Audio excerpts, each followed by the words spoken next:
Excuse me, আপনি কি অন্ধ? দেখছেন না আমি কাজ করছি? টেবিলটা নড়লো কেন? ওরে বাবা, কথা বলছেন না? কথা বলছেন নাকি কামান দাগছেন? টেবিলটা তো আপনার একার সম্পত্তি না আপু, পাবলিক প্লেস। একটু তো নড়াচড়া হবেই। আপু, হাউ ডেয়ার ইউ! আমি তোমার সিনিয়র, নাম ধরে ডাকবে, না হলে ম্যাম বলবে। আর এই বেয়াদবি একদম সহ্য করব না। সিনিয়র বলে কি মাথায় চড়ে বসবেন? বয়স একটু বেশি বলে যদি সম্মান চান, তবে বৃদ্ধাশ্রমে যান। আমি এখানে কফি খেতে আসছি, আপনার লেকচার শুনতে না। শহরের এক নামী ক্যাফেটেরিয়া। আয়রা তার ল্যাপটপ খুব জরুরি একটা প্রজেক্ট সাবমিট করার প্রস্তুতি নিচ্ছে। ঠিক তখনই পাশে এসে বসলো শেহজাদ, কানে ইয়ারফোন আর মুখে শীষ। সে নিজের কফিটা আয়েশ করে রাখতে গিয়ে ধাক্কা দিল আয়রার টেবিলে। আয়রা তখন চোখ লাল করে শেহজাদকে কথা শুনিয়ে দেয়। শেহজাদ ইয়ারফোন খুলে চেয়ারে হেলান দিয়ে কথা বলতে থাকে। আয়রা দাঁতে দাঁত চিপে, তুমি জানো না তুমি কার সাথে কথা বলছো? তোমার আইডি কার্ড দাও, আমি এক্ষুনি ডিসিপ্লিনারি কমিটির কাছে কমপ্লেন করব। ID card? ওটা তো বাসায় রেখে আসছি। তবে আপনার যদি আমাকে এতই ভালো লাগে, আমার ফোন নাম্বারটা নিতে পারেন। কমপ্লেন না করে ডিরেক্ট কল করবেন। ইডিয়েট, তোমাকে আমি দেখে নেব। ও ম্যাডাম, দেখেন, ভালো করে দেখেন। অবশ্য আমার মতো হ্যান্ডসাম ছেলে দেখবেনই তো। আয়রা কথাই না পেরে রেগে সেখান থেকে চলে যায়। বিকালে আয়রা বাসায় ফিরে দেখলো তার খালাজান ড্রয়িং রুমে এক ছেলের সাথে হাসাহাসি করছেন। আয়রা কাছে গিয়ে থমকে দাঁড়ালো। এ তো সেই ক্যাফের বিয়াদব ছেলেটা। খালাজান, এই ছেলে এখানে কি করছে? একে বের করুন এক্ষুনি। আরে আয়রা, এ কি কথা? শাহজাদ এখন থেকে এই রুমটাতে থাকবে। ও আমাদের শহরের বাইরে থেকে পড়তে আসছে। খুব ভালো ছেলে। শেহজাদ আয়রার দিকে তাকিয়ে বাঁকা হাসি দিয়ে বলে, আরে, আপনি তো সেই ক্যাফের রাগী আপুটা। খালাজান, আপনার ভাগ্নি কি সব সময় এমন ঝগড়া করে? আমি তো ভয় পাচ্ছি আমার পড়াশোনা হবে কি না। খালাজান, ওই মিথ্যা বলছে। ওই একটা আস্ত বেয়াদব। ও এই বাড়িতে থাকলে আমি এক মুহূর্তও থাকবো না। বেশ তো, আপনি চলে যান। আমি আপনার রুমটা তাহলে বড় করে সাজাবো। বড়দের সম্মান করতে শিখুন সিনিয়র ম্যাডাম। আপনার খালা এখানে আছে, দেখছেন না? এদিকে খালা হাসছে, দুজনকে থামিয়ে বলে, আরে আয়রা, ও আমার ছোটকালের বান্ধবীর ছেলে। আজ থেকে আমার এখানে থাকবে। বেচারা বিপদে পড়ে এসেছে, আর বান্ধবীর ছেলে বলে কথা। না করি কি করে বল? তুই যেমন আমার মেয়ে, ও তেমনি আমার ছেলে। রাগ করিস না, যা এবার যা তুই। শাহজাদ, আসো, তোমার রুমটা দেখাই। আয়রা রাগে গজগজ করে চলে যায়। শেহজাদ মুচকি হাসে। রাত 10টা। আয়রা কিচেনে গেছে কফি বানাতে। সেখানে শেহজাদ আগে থেকেই ম্যাগি রান্না করছে। ঝগড়া শুরু হতে দেরি হলো না। সরো সামনে থেকে, আমি কফি বানাবো। আর আমার কফির মগ কেন ধরেছো? আপনার নাম লেখা আছে? নেই তো। আর আমি আগে আসছি। আগে আমি ম্যাগি খাবো, তারপর আপনি কফি খাবেন। বেয়াদব ছেলে, সিনিয়রদের সাথে এভাবে কথা বলতে হয়? আয়রা মগটা ছিনিয়ে নিতে গেলে শেহজাদের হাত থেকে গরম ম্যাগির বাটিটা ছিটকে যাওয়ার উপক্রম হয়। শেহজাদ আয়রাকে এক হাতে জড়িয়ে ধরে তাকে পিছলে পড়া থেকে বাঁচালো। আয়রা শেহজাদের একদম বুকের কাছে আটকে গেল। দুজনের নিঃশ্বাস খুব কাছাকাছি। শেহজাদ নিচু স্বরে চোখে চোখ রেখে বলে, সিনিয়র হওয়ার ভাব তো খুব দেখান, কিন্তু নিজের ব্যালেন্স তো রাখতে পারেন না। ছাড়ো আমায়। তোমার সাহস কি করে হয় আমাকে ছোঁয়ার? না ধরলে তো ফ্লোরের সাথে রোম্যান্স করতেন। যাকগে, কফিটা একটু কড়া করে বানাবেন। আমি কিন্তু আপনার হাতেই খাবো। মরলেও তোমাকে কফি দেব না। Get out. শেহজাদ হাসতে হাসতে চলে যায়। পরের দিন ইউনিভার্সিটিতে চৌধুরী সাহেবের ক্লাসে শেহজাদ আর কবির পেছনের বেঞ্চে বসে হাসাহাসি করছে। আয়রার সামনে বসে প্রেজেন্টেশন দিচ্ছে। দোস্ত, তোর সিনিয়র তো দেখি আগুনের গলা, ওদিকে তাকালে তো ভস্ম হয়ে যাবে। আরে না রে, ওটা ভস্য না, ওটা হলো মিসম্যানেজড এনার্জি।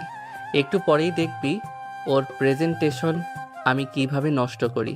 শেহজাদ পেছন থেকে আয়রার দিকে একটা চিরকুট ছুঁড়ে মারল, যাতে লেখা লিপস্টিকটা একটু বেশি লাল হয়ে গেছে। সিনিয়র ম্যাডাম আয়রা চিরকুটটা পরেই রাগে কাঁপতে শুরু করলো। শেহজাদ ক্লাব ডিস্টার্ব করছে। শেহজাদ, তুমি আর আয়রা একসাথে এই প্রজেক্টটা শেষ করবে। যেহেতু তোমাদের মধ্যে খুব যোগাযোগ হচ্ছে, তাই নেক্সট উইকে আমাকে এই ডিজাইনটা সাবমিট করবে। হোয়াট? ওর সাথে? যা বলছি তাই করবে। খুব তো দুষ্ট হতে ইচ্ছে তোমাদের। নাও করো এবার।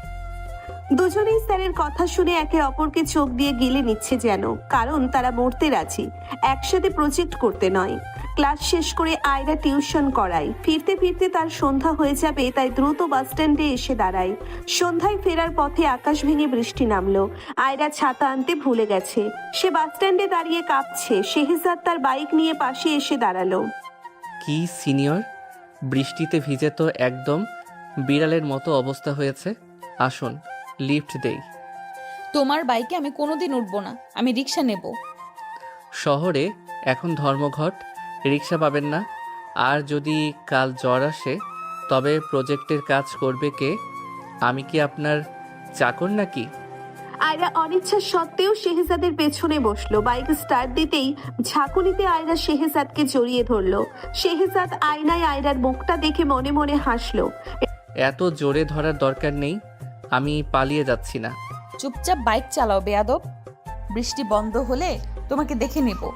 রাত 12টা। খালাজানের বাড়িতে পিনপত নীরবতা থাকার কথা ছিল, কিন্তু আয়রার ঘর থেকে মনে হচ্ছে তৃতীয় বিশ্বযুদ্ধ শুরু হয়েছে। বড় টেবিলটার এক পাশে আয়রা তার নকশা আঁকছে, তার অন্য পাশে শেহজাদ কানে হেডফোন দিয়ে জোরে গান শুনছে আর পেন্সিল শার্প করছে। আয়রা মাথায় হাত দিয়ে বলে, শেহজাদ, তোমার গানের আওয়াজে আমার কান ফেটে যাচ্ছে। আর এই শার্পনারের ময়লাগুলো আমার ড্রয়িংয়ের উপর কেন ফেলেছো? একদম অসভ্য। আয়রার কথা শুনে শেহজাদ ইয়ারফোন খোলে। আরে সিনিয়র ম্যাডাম, ড্রয়িং করছেন নাকি তাজমহল বানাচ্ছেন? একটু ময়লা পড়লে কি ডিজাইন ধসে যাবে? আর আপনার এই কড়া পারফিউমের গন্ধে তো আমার অ্যালার্জি হয়ে যাচ্ছে। আমি কি কিছু বলছি? এটা নামি ব্র্যান্ডের পারফিউম, তোমার ওই সস্তা বডি স্প্রে না। আর শোনো, এই পিলারের ডিজাইনটা চেঞ্জ করো, এটা একদম ব্যাকডেটেড। ব্যাকডেটেড আপনি ডিজাইন না, এটা মডার্ন আর্কিটেকচার। আপনি তো সেই ব্রিটিশ আমলের জানালা দরজা ছাড়া কিছু বোঝেন না।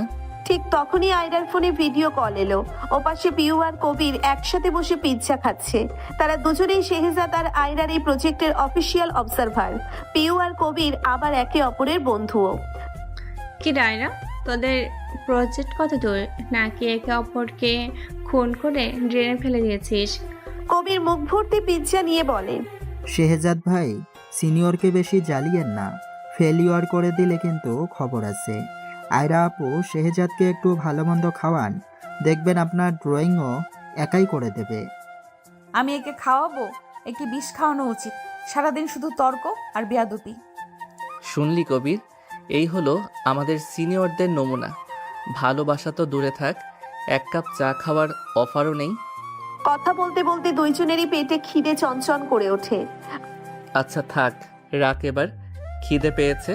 আয়রা রান্নাঘরে গিয়ে দেখলো খালাজান রাতে বিরিয়ানি করে রেখেছিলেন, কিন্তু হাঁড়িতে মাত্র 1 প্লেট বিরিয়ানি অবশিষ্ট আছে।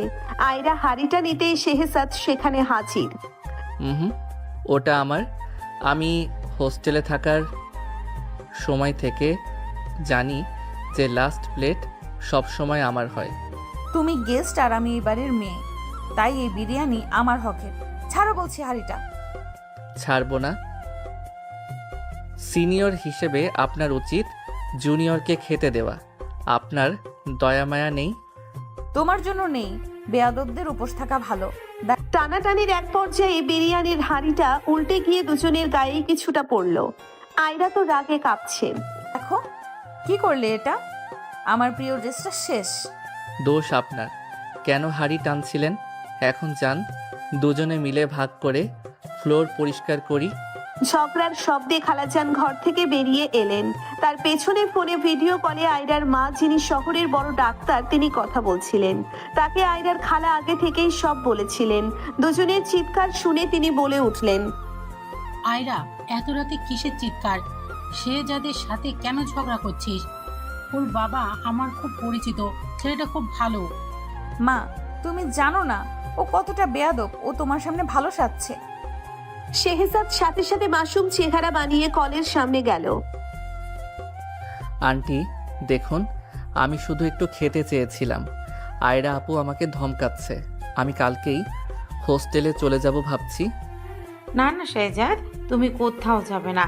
আয়রা, ওকে সরি বলো এক্ষুনি। আমি আমি একে সরি বলবো?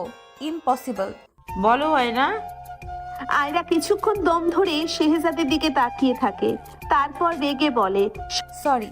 সবার বকাবকি খেয়ে আয়রা মন খারাপ করে বারান্দায় গিয়ে দাঁড়িয়েছে। বাইরে থেকে ঝিরঝির করে বৃষ্টি হচ্ছে। শেহজাদ একটু অপরাধ বোধ নিয়ে আয়রার পেছনে গিয়ে দাঁড়ালো। তার হাতে এক মগ ধোয়া ওঠা কফি। এই নিন, আমি বানিয়েছি, বিষ মিশাইনি, নিশ্চিন্তে খেতে পারেন। শেহজাদ মুচকি হাসছে। আয়রা না তাকিয়েই বলে, দরকার নেই, তোমার কফি তুমিই খাও। শেহজাদ আয়রার খুব কাছে গিয়ে মগটা তার হাতের কাছে ধরলো। আরে ধরুন তো, হাত কাঁপছে কেন? সিনিয়র ম্যাডাম কি ভয় পাচ্ছেন? আয়রা মগটা নিতে গিয়ে শেহজাদের হাতটা ছুঁয়ে ফেললো। বৃষ্টির ঠান্ডা বাতাসের মাঝে সেই হাতের উষ্ণতা আয়রাকে কেমন যেন আচ্ছন্ন করলো। শেহজাদের চোখে আজ সেই বেয়াদবি নেই, আছে অদ্ভুত এক মায়া। আপনি রেগে থাকলে আপনাকে না ঠিক ওই রাগী বিড়ালটার মতো লাগে, দেখতে খারাপ না। আয়রা মুখ ফিরিয়ে নিয়ে বলে, চুপ করো, কাল সকালে কিন্তু প্রজেক্ট সাবমিশন। কাজ শেষ না করে ঘুমাবে না। শেহজাদ মাথা নাড়িয়ে চলে যায়। পরের দিন সকালে দুজনে হন্তদন্ত হয়ে ইউনিটে পৌঁছালো। কিন্তু শেহজাদ ভুল করে আয়রার প্রজেক্ট ফাইলের ভেতর তার একটা কমিক বুক ঢুকিয়ে দিয়েছে। চৌধুরী সাহেব ফাইলটা খুলতেই কমিক বুকটা সামনে এলো। আয়রা, এটা কি? আর্কিটেকচার প্রজেক্টে ব্যাটম্যান কি করছে? আয়রা অবাক হয়ে যায়। সে নিজেও জানে না কি করে এসব হলো। মাথা নিচু করে বলে, স্যার ওটা আসলে শেহজাদ পেছন থেকে ফিসফিস করে, ব্যাটম্যান তো আইকনিক আর্কিটেকচারাল থিম স্যার। আমি আর আয়রা আপু এটা নিয়েই রিসার্চ করছিলাম। বেয়াদব, এবার তোকে আমি মেরেই ফেলবো। আয়রা, নেক্সট যেন আর এমন না হয়, তাহলে খবর আছে। স্যার একটু বকাবকি করে চলে গেলেন। শেহজাদ, তোমাকে আমি মেরেই ফেলবো। শুধু এই দরকারি ক্লাসগুলো স্যার তোমাদের আর আমাদের ব্যাচের একসাথে করান বলে তোমাকে আমি সহ্য করছি। না হলে কি ম্যাডাম, চুমু খেতেন? হোয়াট? কি বলছো কি? আশেপাশের মানুষ আছে? ছি। আরে বুঝি, হ্যান্ডসাম ছেলে দেখলে অমন একটু একটু হয়। ও মাই গড, তুমি জাস্ট ইম্পসিবল। আয়রা রেগে বেরিয়ে পড়ে। এভাবে রোজই তারা টম এন্ড জেরির মতো লেগে থাকে, কখনো বাড়ি, কখনো রাস্তায়, কখনো বা ক্যাম্পাসে। আয়রা আর শেহজাদের লড়াই এবার ইউনিভার্সিটি ক্যাম্পাস ছাড়িয়ে পাহাড়ের কোলে।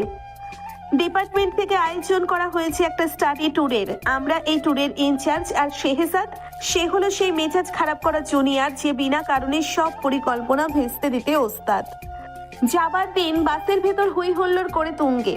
কবি ড্রাম বাজাচ্ছে আর পিউ গান গাইছে, কিন্তু পেছনের সিটে আয়রা ফাইল নিয়ে বসে আছে। তার চোখে মুখে বিরক্তি, কারণ তার পাশের সিটে বসে শেহজাদ আয়েশ করে বাদাম চিবোচ্ছে, আর বাদামের খোসাগুলো আয়রার ফাইলের উপর ফেলছে। শেহজাদ, এটা বাস, তোমার ডাস্টবিন না। খোসাগুলো ব্যাগে রাখো, না হলে আমি তোমাকে চলন্ত বাস থেকে ধাক্কা দিয়ে ফেলে দেব। আরে সিনিয়র ম্যাডাম, পাহাড়ে যাচ্ছি, একটু বন্য হতে শিখুন। আপনি তো দেখি বাসেও সেই হাড়কিপটে টাইপ আচরণ করছেন। একটা বাদাম খাবেন, বুদ্ধি বাড়বে। তোমার ওই উচ্ছিষ্ট বাদাম আমি খাবো না। আর শোনো, ওখানে গিয়ে একদম আমার আশেপাশে আসবে না। আমি তোমাকে চিনে রাখতে চাই না। চিন্তা করবেন না, পাহাড়ে অনেক বানর আছে, তাদের সাথে আপনার বন্ডিং ভালো হবে। আমি তো স্মার্ট মানুষের সাথে ঘুরি। তোমাকে গলা টিপেই মেরে ফেলবো একদিন। বাহ, তাহলে তো গলাটা সুন্দরী হাতের ছোঁয়া পাবে, খারাপ হবে না। ও মাই গড, এটাকে আমি সহ্য করব কি করে?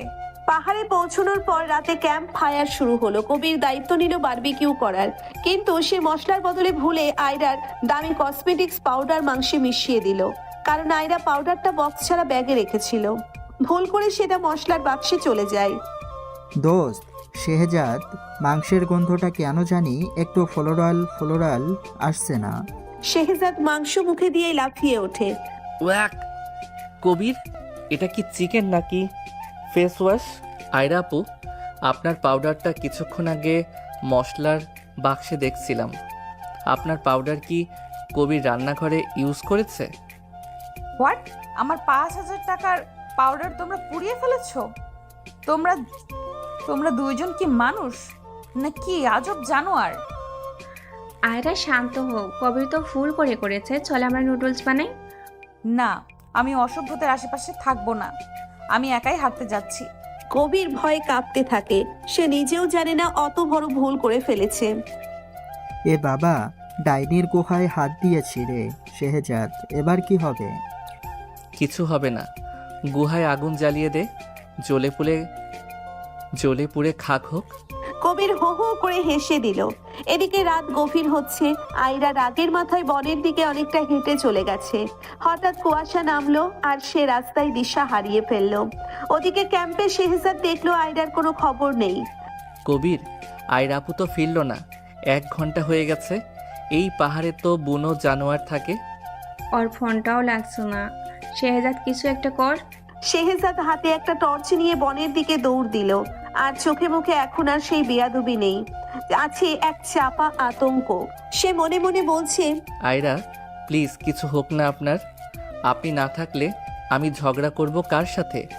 আয়রা তখন একটা পাথরের ওপর বসে কাঁদছে। তার পায়ের গোড়ালি মচকে গেছে। ঠিক তখনই ঝোপঝাড় সরিয়ে শেহজাদ সামনে এসে দাঁড়ালো। সিনিয়র ম্যাডাম, আপনি কি এখানে বসে চাঁদের সাথে মিটিং করছেন?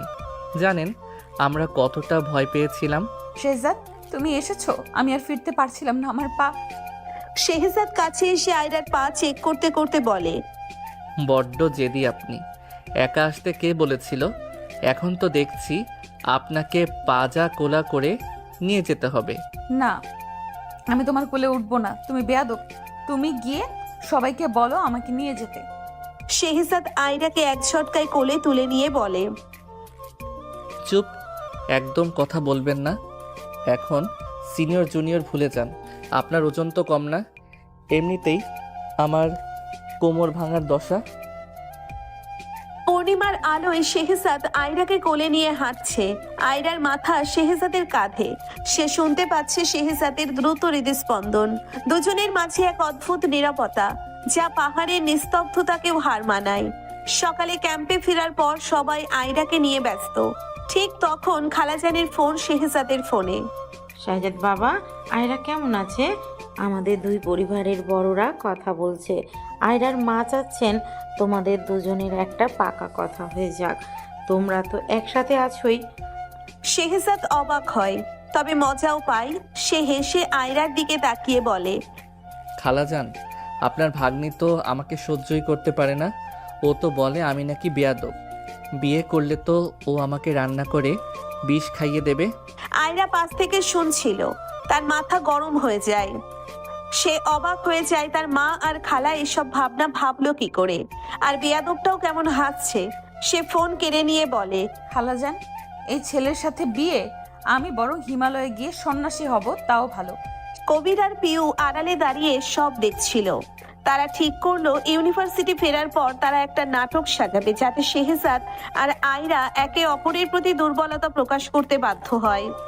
পিউ, আমরা বলবো শেহজাদের এক বিরাট এক্স গার্লফ্রেন্ড ক্যাম্পাসে আসছে। দেখি আয়ারার হিংসে কত দূর যায়। পারফেক্ট। হিংসে থেকেই তো আসল প্রেম শুরু হয়। সকালবেলা ল্যাবে প্রজেক্টের কাজ চলছে। আয়রা তার নকশা আঁকছে, কিন্তু বারবার তার কান যাচ্ছে পাশের টেবিলে বসা কবির আর শেহজাদের দিকে। কবির ইচ্ছে করে একটু জোরে জোরে কথা বলছে। দোস্ত শেহজাদ, শুনলাম নীলিমা নাকি কাল ঢাকা ফিরছে। তোর জন্য নাকি এয়ারপোর্ট থেকে সরাসরি ক্যাম্পাসে আসবে। মেয়েটা তোকে এখনো ভুলতে পারেনি রে। শেহজাদ আয়রাকে আর চোখে দেখে মুচকি হাসে। আরে, নীলিমাকে তো না করতে পারি না। ও বড্ড ইমোশনাল। আমার জন্য তো ও 7 সমুদ্র 13 নদী পার হয়ে আসতে পারে। আয়রা আপুর মতো পাথর তো আর সবাই না। আয়রা পেন্সিলটা মট করে ভেঙে ফেলে। শেহজাদ, তোমার এই আজে বাজে পার্সোনাল আলাপ কি ল্যাবে করা জরুরি? কাজ করো, না হলে ল্যাব থেকে বেরিয়ে যাও। আরে সিনিয়র ম্যাডাম, আপনি এত জ্বলছেন কেন? আমার প্রাক্তন প্রেমিকা আসছে, এতে আপনার প্রজেক্টের কি ক্ষতি? আপনি তো আমাকে সহ্যই করতে পারেন না, তাই না? আমার কি সমস্যা হবে? আমার তো ডিস্টার্ব হচ্ছে। তোর চলেই যাই। আয়রা চলে যায়। শেহজাদ আর কবির সেদিকে তাকিয়ে মুচকি হেসে ফেলে। পরের দিন আয়রা খুব সেজে গুজে ইউনিভার্সিটিতে এলো। সে কাউকে বুঝতে দিতে চায় না যে সে হিংসে করছে, কিন্তু মনে মনে সে তৈরি নীলিমা যেই হোক তাকে সে এক হাতে দেখে নেবে। ঠিক লাঞ্চের সময় কবির এক সুন্দরী মেয়েকে নিয়ে ক্যাফেটেরিয়ায় ঢুকলো। আসলে মেয়েটি কবিরের কাজিন, যাকে নীলিমা সাজানো হয়েছে।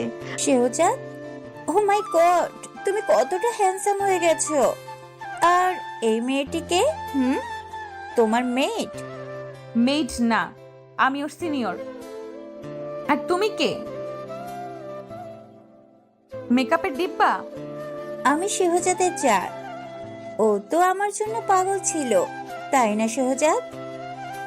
একদম নীলিমার মতো মিষ্টি মেয়ে আর হয় না। আয়রা আর সহ্য করতে পারলো না। সে তার হাতের কোল্ড ড্রিঙ্কস আর নীলিমার বদলে ভুল করে শেহজাদের সাদা শার্টে ঢেলে দিল। শেহজাদ আক্রোশে আয়রাকে টেনে বাথরুমের বেসিনের কাছে নিয়ে গেল শার্ট পরিষ্কার করতে। আয়রা ভয়ে আর রাগে থরথর করে কাঁপছে। কি হলো, এত হিংসে কেন? নীলিমাকে দেখে আপনার বিপি হাই হয়ে গেল কেন? হিংসে না ছাই। তুমি আমার জুনিয়র, আমার সামনে এসব ফালতু মেয়ে নিয়ে ঘুরবে সেটা আমি অ্যালাউ করব না। তোমার ক্যারেক্টার খারাপ হয়ে যাচ্ছে। শেহজাদ আয়রাকে দেওয়ালের সাথে চেপে ধরে খুব কাছে এসে বলে, আমার ক্যারেক্টার নিয়ে আপনার এত চিন্তা, নাকি নীলিমার জায়গায় নিজেকে কল্পনা করছেন? বলুন আয়রা, আপনি কি আমাকে পছন্দ করেন? আয়রার হার্টবিট তখন ড্রামের মতো বাজছে। শেহজাদের চোখে আছে এক অদ্ভুত জয়ী হওয়ার হাসি। ঠিক তখনই কবির আর পিউ বাথরুমের বাইরে থেকে শীষ দিয়ে উঠল। ওরে বাবা, নীলিমা তো পালালো।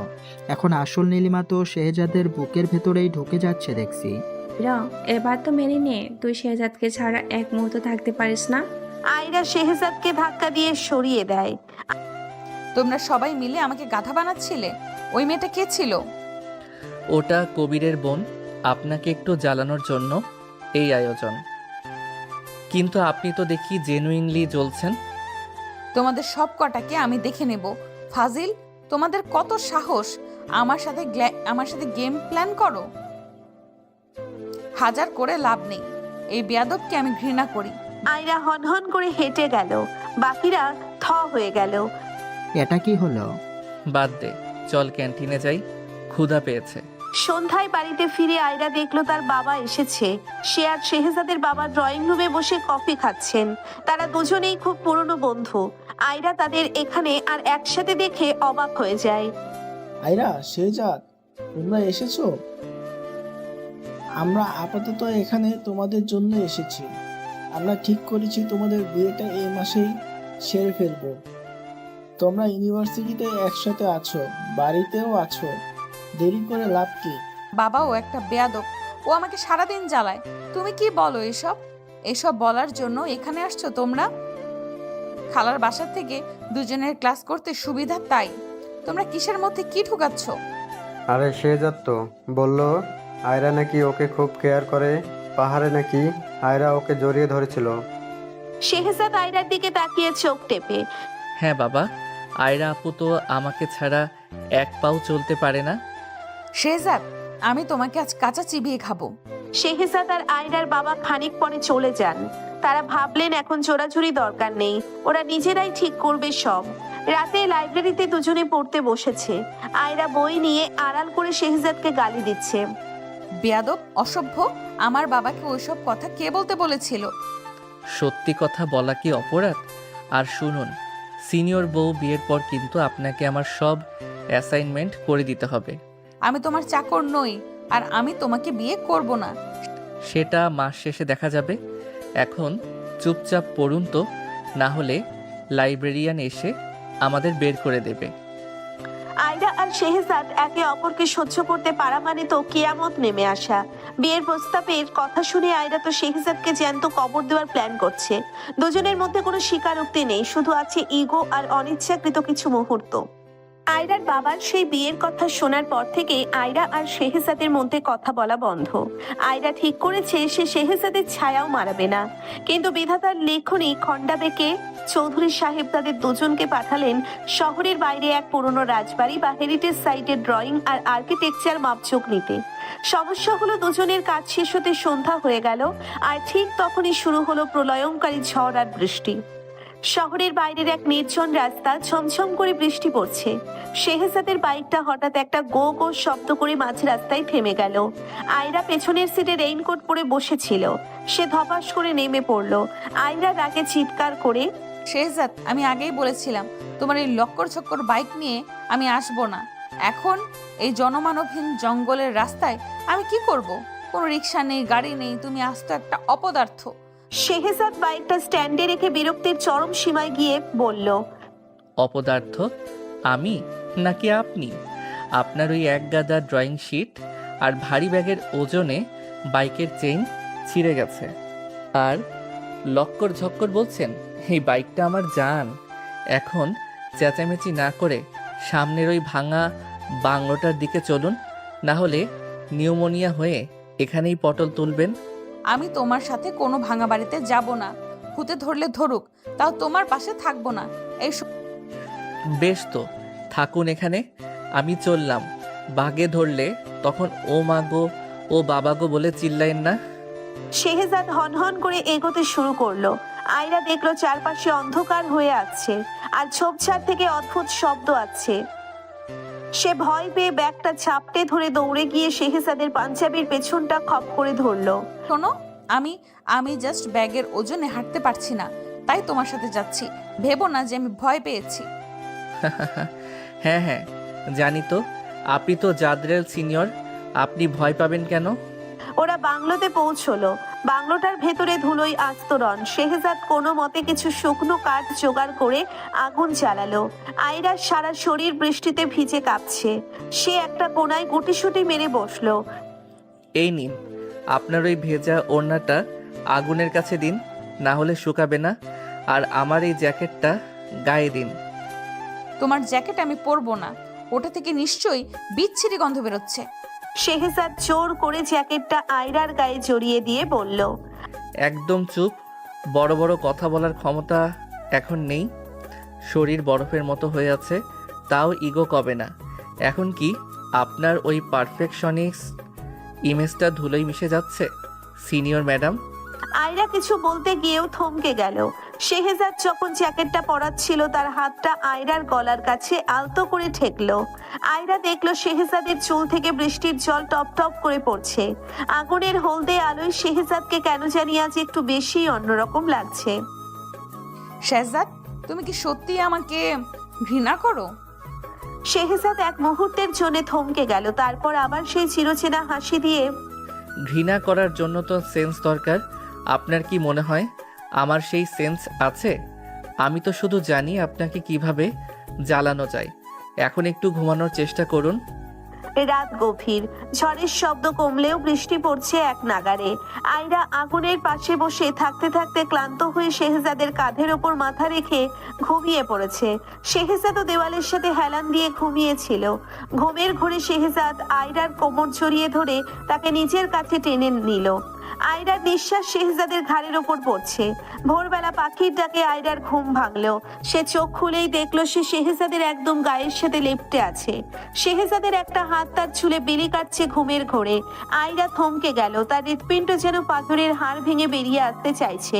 এক অদ্ভুত প্রশান্তি কাজ করছিল তার মনে, কিন্তু পরক্ষণেই তার হুঁশ ফিরল।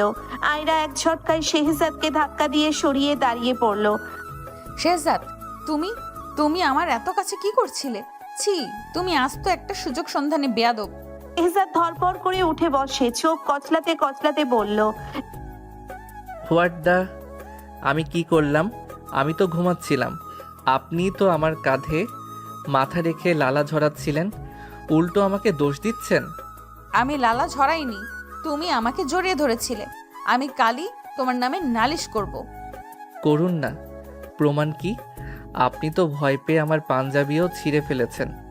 এখন বেশি কথা না বলে চলুন, রোদ উঠেছে। ইউনিভার্সিটি ক্যাম্পাসে সবাই দুশ্চিন্তায়। কবির আর পিউ গেটের সামনে দাঁড়িয়ে আছে।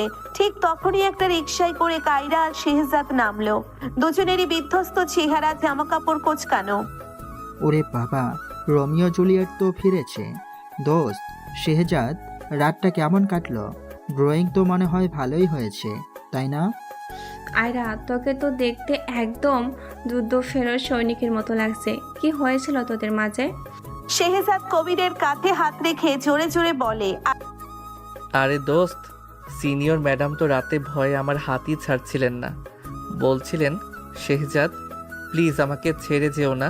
আয়রা ব্যাগ থেকে একটা ভারী স্কেল বের করে।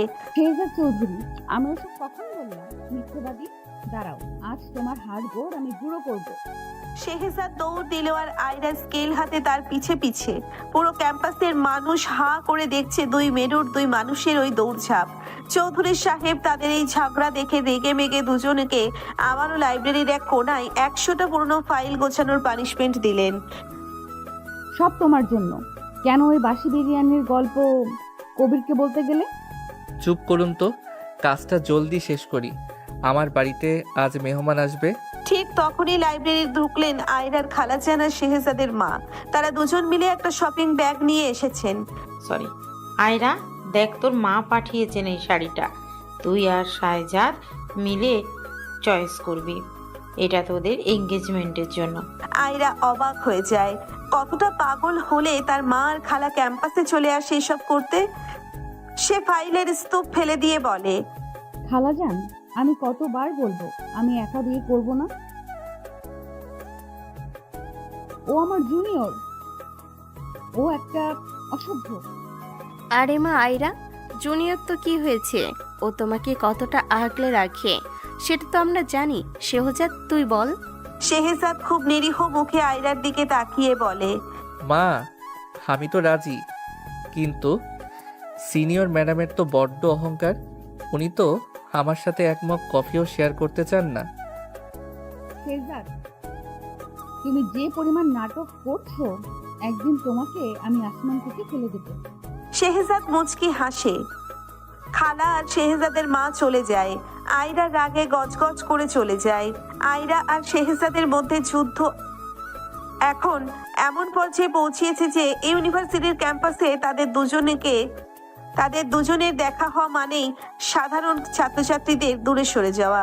ল্যাবে প্রজেক্টের চাপে দুজনেরই নাজেহাল অবস্থা। তার উপর বাড়ির লোকেদের সেই বিয়ের জবরদস্তি তো আছেই। সকালবেলা আর্কিটেকচার ল্যাবে প্রচন্ড ব্যস্ততা। আয়রা তার ফাইনাল মডেলের জন্য আঠা আর কাটার নিয়ে কাজ করছে। শেহজাদ পাশের টেবিলে বসে একটা বড় কাঠের ফ্রেম কাটছে। দুজনের মধ্যে গত রাত থেকে কোনো কথা হয়নি, শুধু মাঝে মাঝে একে অপরের দিকে খুনি দৃষ্টিতে তাকাচ্ছে।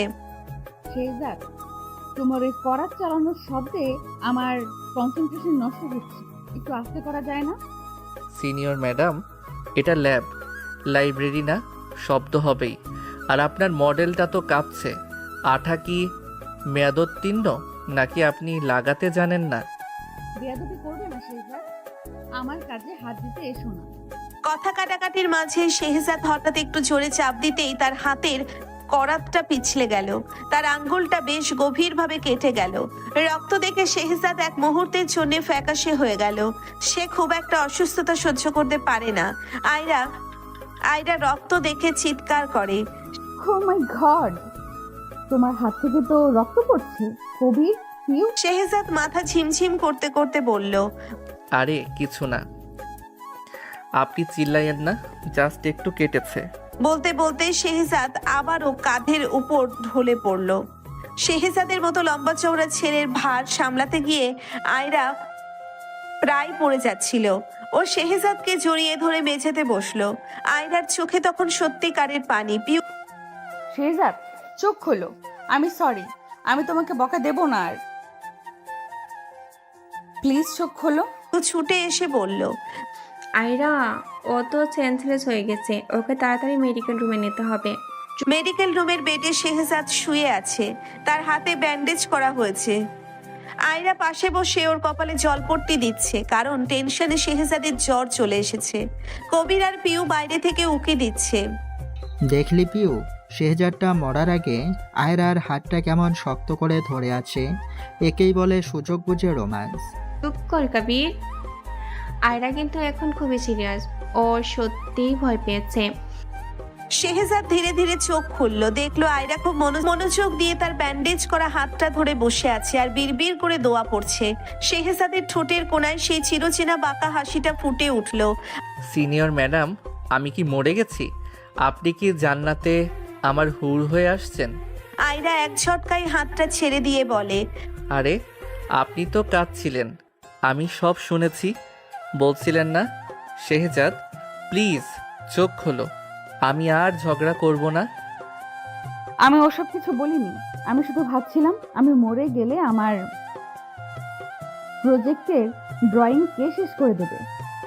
মিথ্যেবাদী, আপনার চোখ তো এখনো লাল হয়ে আছে। স্বীকার করেই ফেলুন না যে আমাকে ছাড়া আপনার দিন কাটে না। এমন কিছু না, আর কখনো না।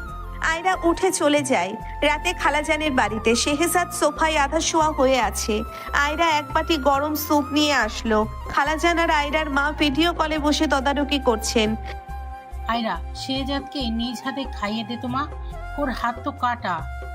মা, ওর বাম হাত কাটা, হাত তো ঠিক আছে, ও একা খেতে পারে। আয়রা রাগে ফুঁসতে থাকে। শেহজাদ খুবই নিরীহ মুখে বলে, আন্টি থাক, আয়রা আপু অনেক টায়ার্ড, আমি না হয় না খেয়ে ঘুমিয়ে পড়ব। একটু ব্যথা তো হচ্ছেই। খবরদার শেহজাদ, আয়রা খাইয়ে দে ওকে।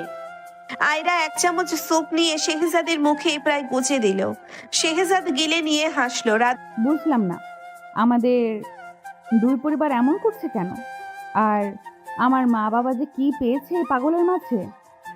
একটু চিনি কম হয়েছে, ঝগড়া করতে করতে আপনার হাতের স্বাদও কি তেতো হয়ে গেল? চুপচাপ খাও, না হলে এই গরম স্যুপ তোমার মাথায় ঢেলে দেব। দুটো। আয়রা পানি খেতে কিচেনে গেছে, দেখলো শেহজাদ বারান্দায় এক হাত দিয়ে রেলিং ধরে দাঁড়িয়ে আকাশ দেখছে। আয়রা চুপচাপ পাশে গিয়ে দাঁড়ালো। ব্যথা কি খুব বেশি? আপনার কথার ব্যথার চেয়ে কম। আয়রা, আমরা কি সারা জীবন এভাবেই টম আর জেরি হয়ে থাকবো? মানুষ তো আমাদের বিয়ে দিয়ে দিচ্ছে। তুমি কি চাও? মানে তুমি কি সত্যিই আমাকে শেহজাদ আয়রার দিকে ঘুরে তাকিয়ে খুব কাছে এলো।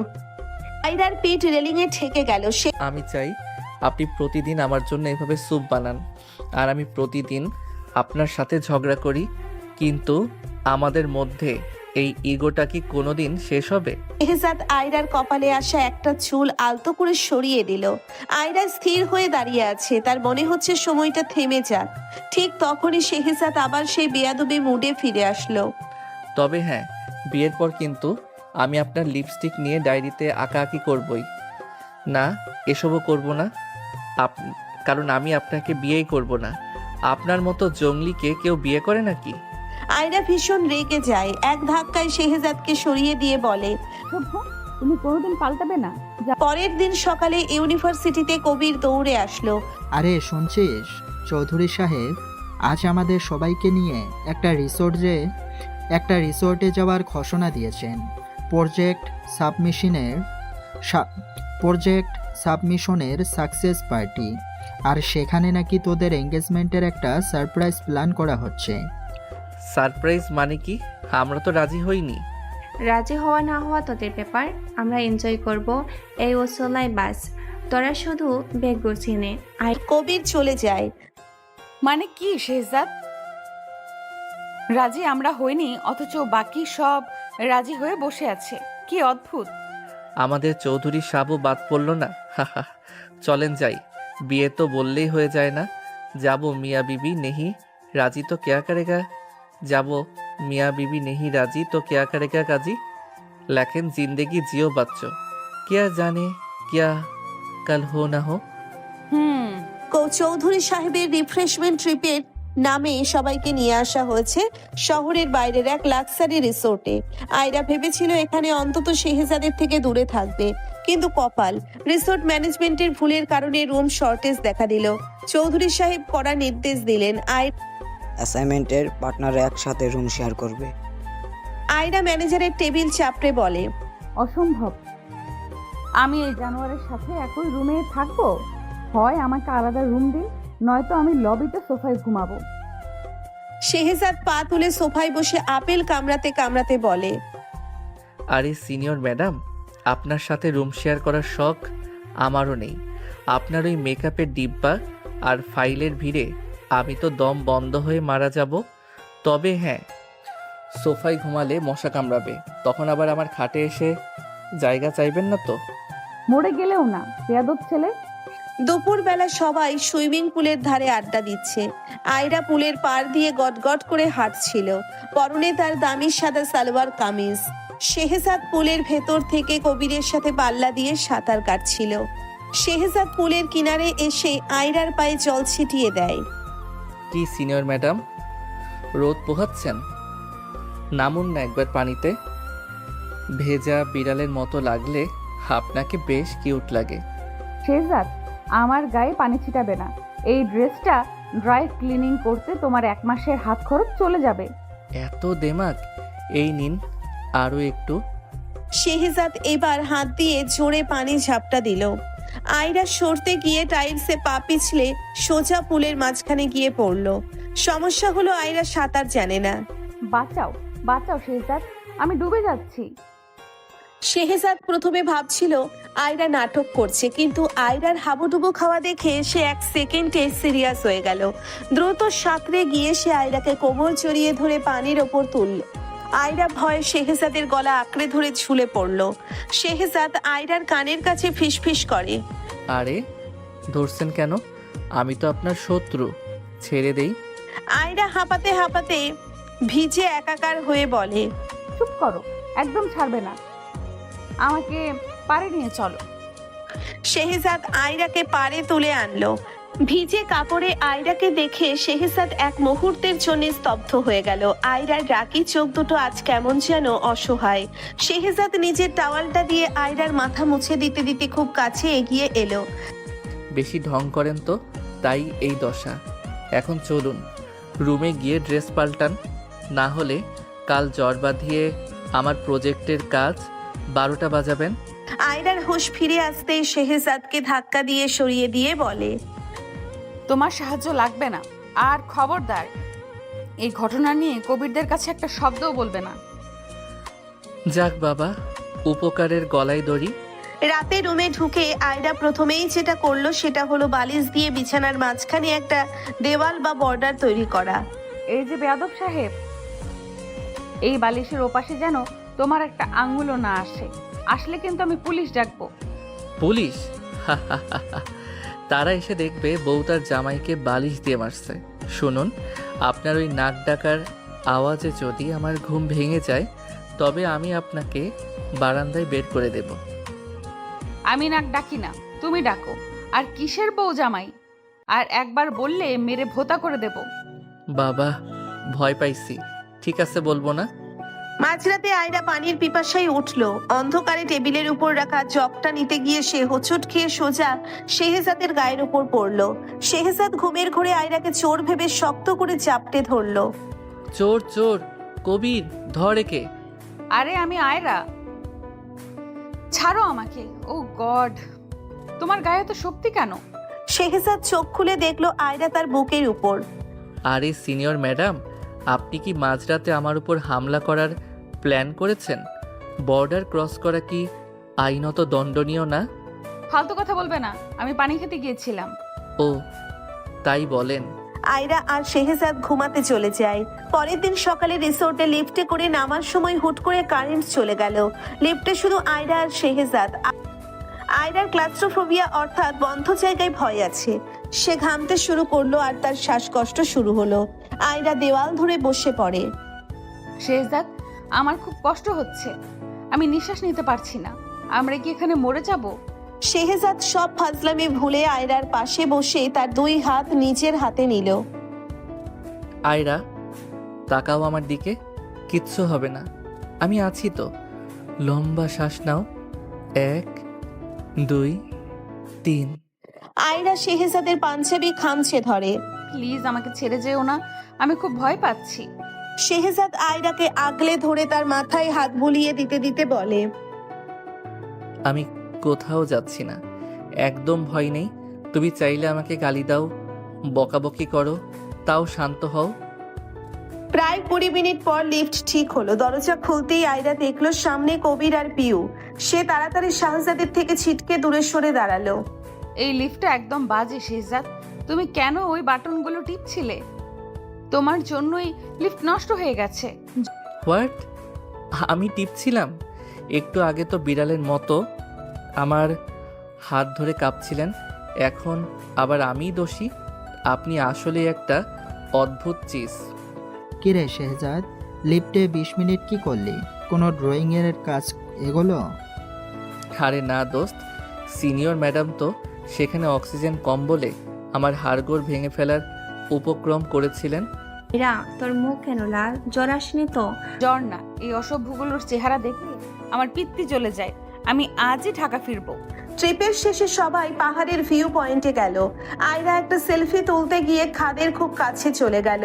শেহজাদ দূর থেকে দেখলো একদল বকাটে ছেলে আয়রার দিকে তাকিয়ে টিটকারি দিচ্ছে। ওরে নীল শাড়ি সুন্দরী তো একা একা কি করছেন? কিন্তু আমাদের আয়রা তো ভয়ে গুটিয়ে গেল, কিন্তু দমবার পাত্রী নয়। আপনাদের লজ্জা করে না, অসভ্য কোথাকার? শেহজাদ ধীর পায়ে আয়রার পাশে গিয়ে তার কাঁধে হাত রাখলো। আয়রার রাগ হওয়া উচিত ছিল, কিন্তু আজ সে শান্ত রইল। শেহজাদ ছেলেগুলোর দিকে কঠিন চোখে তাকিয়ে বলল, কোনো সমস্যা ব্রাদার? আমার গার্ল, আমার সিনিয়রকে নিয়ে কোনো কমেন্ট? ছেলেগুলো শেহজাদের চওড়া কাঁধ আর রাগ দেখে সটকে পড়ল।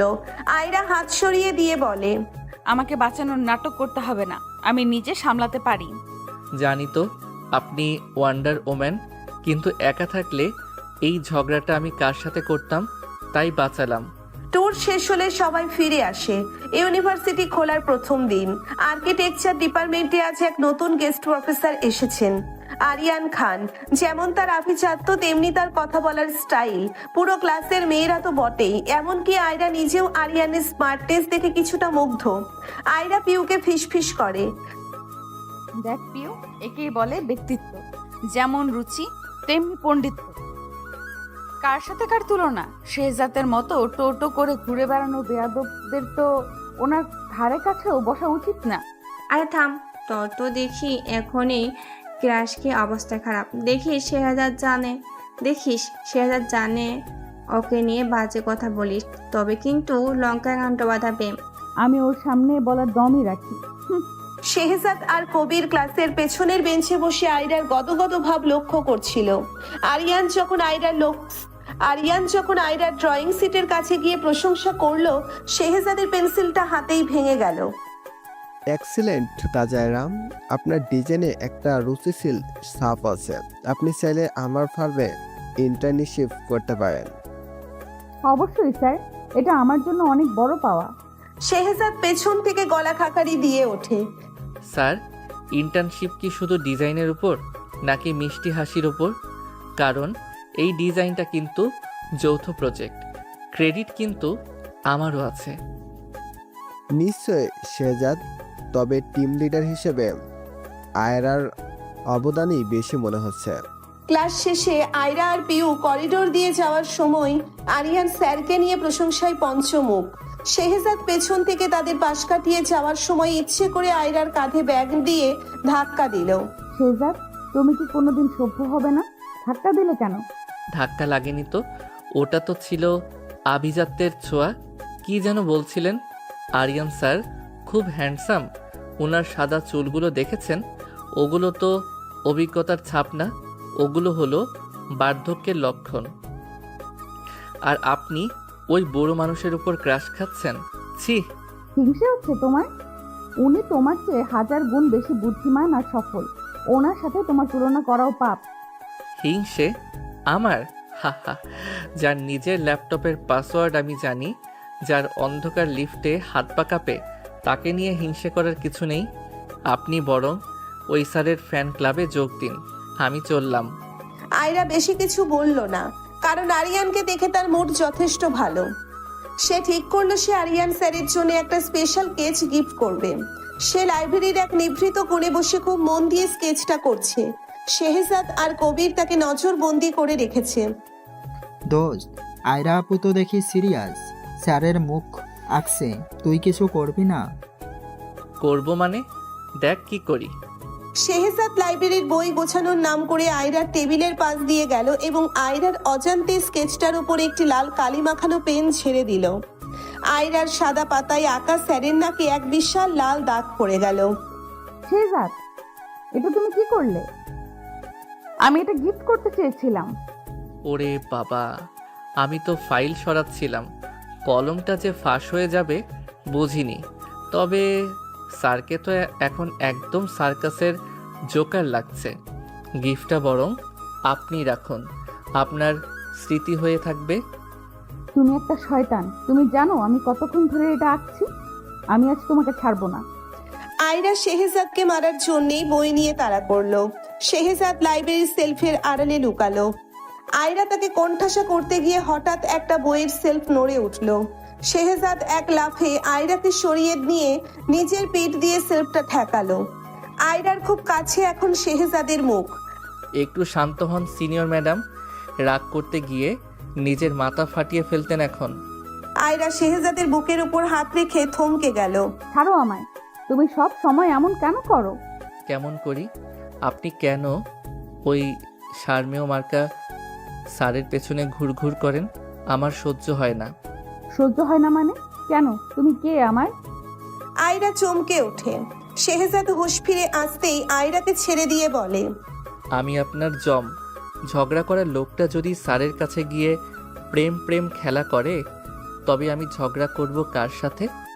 স্রেফ এন্টারটেইনমেন্টের অভাবে আমার দিন কাটবে না, তাই সহ্য হয় না। আয়রা চলে আসে।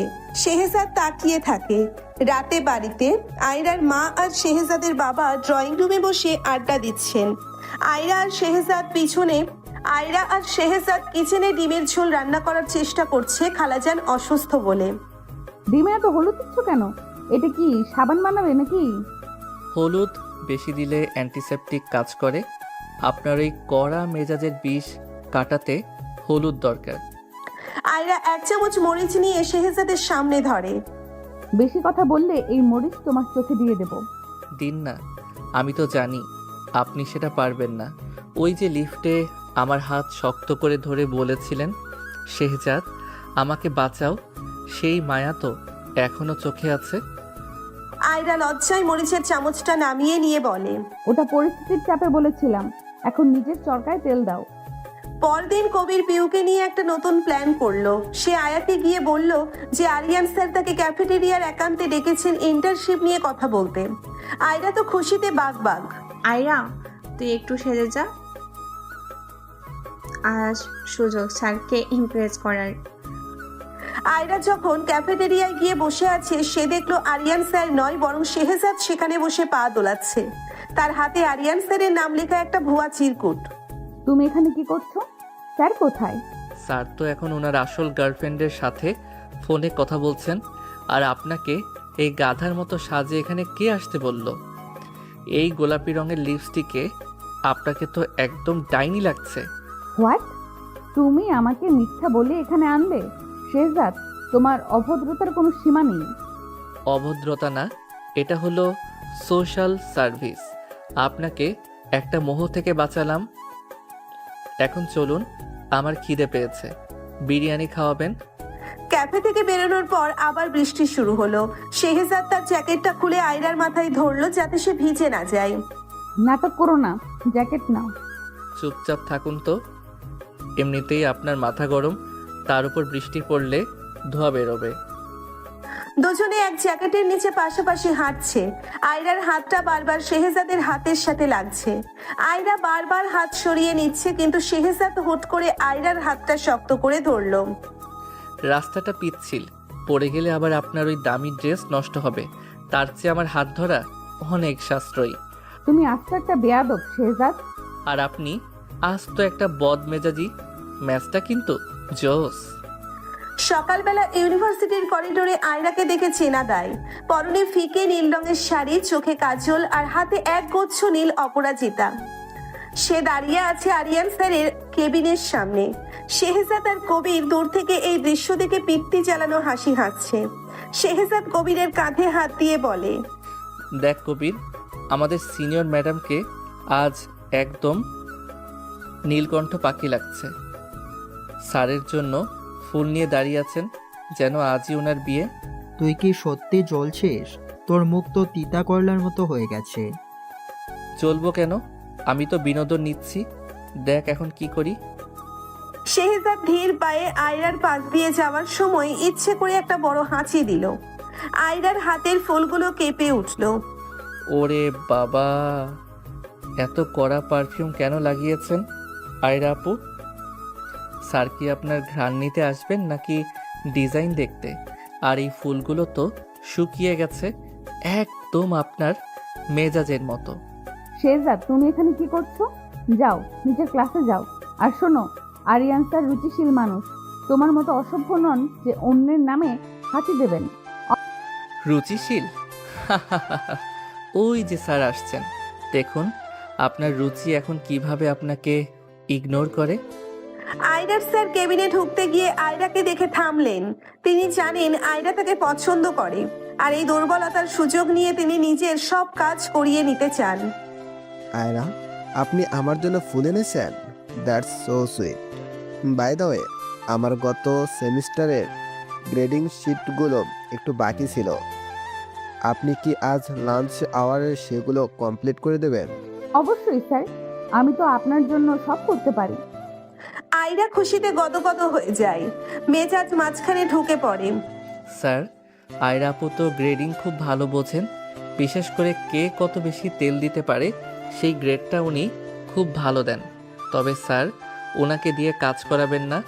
উনি গত সপ্তাহে আমার অ্যাসাইনমেন্টে কফি ঢেলে দিয়েছিলেন, ওনার হাত খুব কাঁপে। শেহজাদ, আপনি কি কোনোদিনও ডিসিপ্লিন শিখবেন না? যান এখান থেকে। শেহজাদ যেতে যেতে আয়রার কানে ফিসফিস করে, ম্যাডাম, স্যার কিন্তু আপনাকে দিয়ে কামলা খাটাচ্ছে, আর আপনি ভাবছেন উনি আপনাকে প্রেম বিলি করছেন। লল। তাতে তোমার কি? যাও এখান থেকে। জেলাস না? আমি বুঝি। আইসে পড়ি, জেলাস হবে? পেতনি কোথাকার, দেখতে লাগে কটকটি, আবার জেলাস। শেহজাদের বাচ্চা হয়নি এখনো, তুমি সুযোগ দিলে হবে। তবে রে আজকে। শেহজাদ সেখান থেকে দৌড় মারে। আয়রার আগে কাঁপতে থাকে। এই ছেলে সব জায়গায় বিরক্ত করে। লাঞ্চ আওয়ারে আয়রা স্যারের কেবিনে বসে মন দিয়ে কাজ করছে। শেহজাদ চুপি চুপি ল্যাবের এসি ভেন্ট দিয়ে একটা ছোট রিমোট কন্ট্রোল খেলনা ইঁদুর ছেড়ে দিল। আয়রা কাজ করতে করতে হঠাৎ দেখলো তার পায়ের কাছে কিছু একটা নড়ছে। আয়রা চিৎকার করে টেবিলের উপর উঠে পড়ল। ইঁদুর স্যার, বাঁচান। আরিয়ান স্যার ভয় পেয়ে দরজার কাছে চলে গেলেন। ঠিক তখনই শেহজাদ সেখানে বীরের মতো প্রবেশ করলো। আরে আয়রা আপু, আপনি টেবিলের উপর কেন নাচছেন নাকি? ইঁদুর দেখে ভয় পান আর স্যারের জন্য বাঘ হতে চান? বাহ, স্যার তো পালালো। হে হে হে।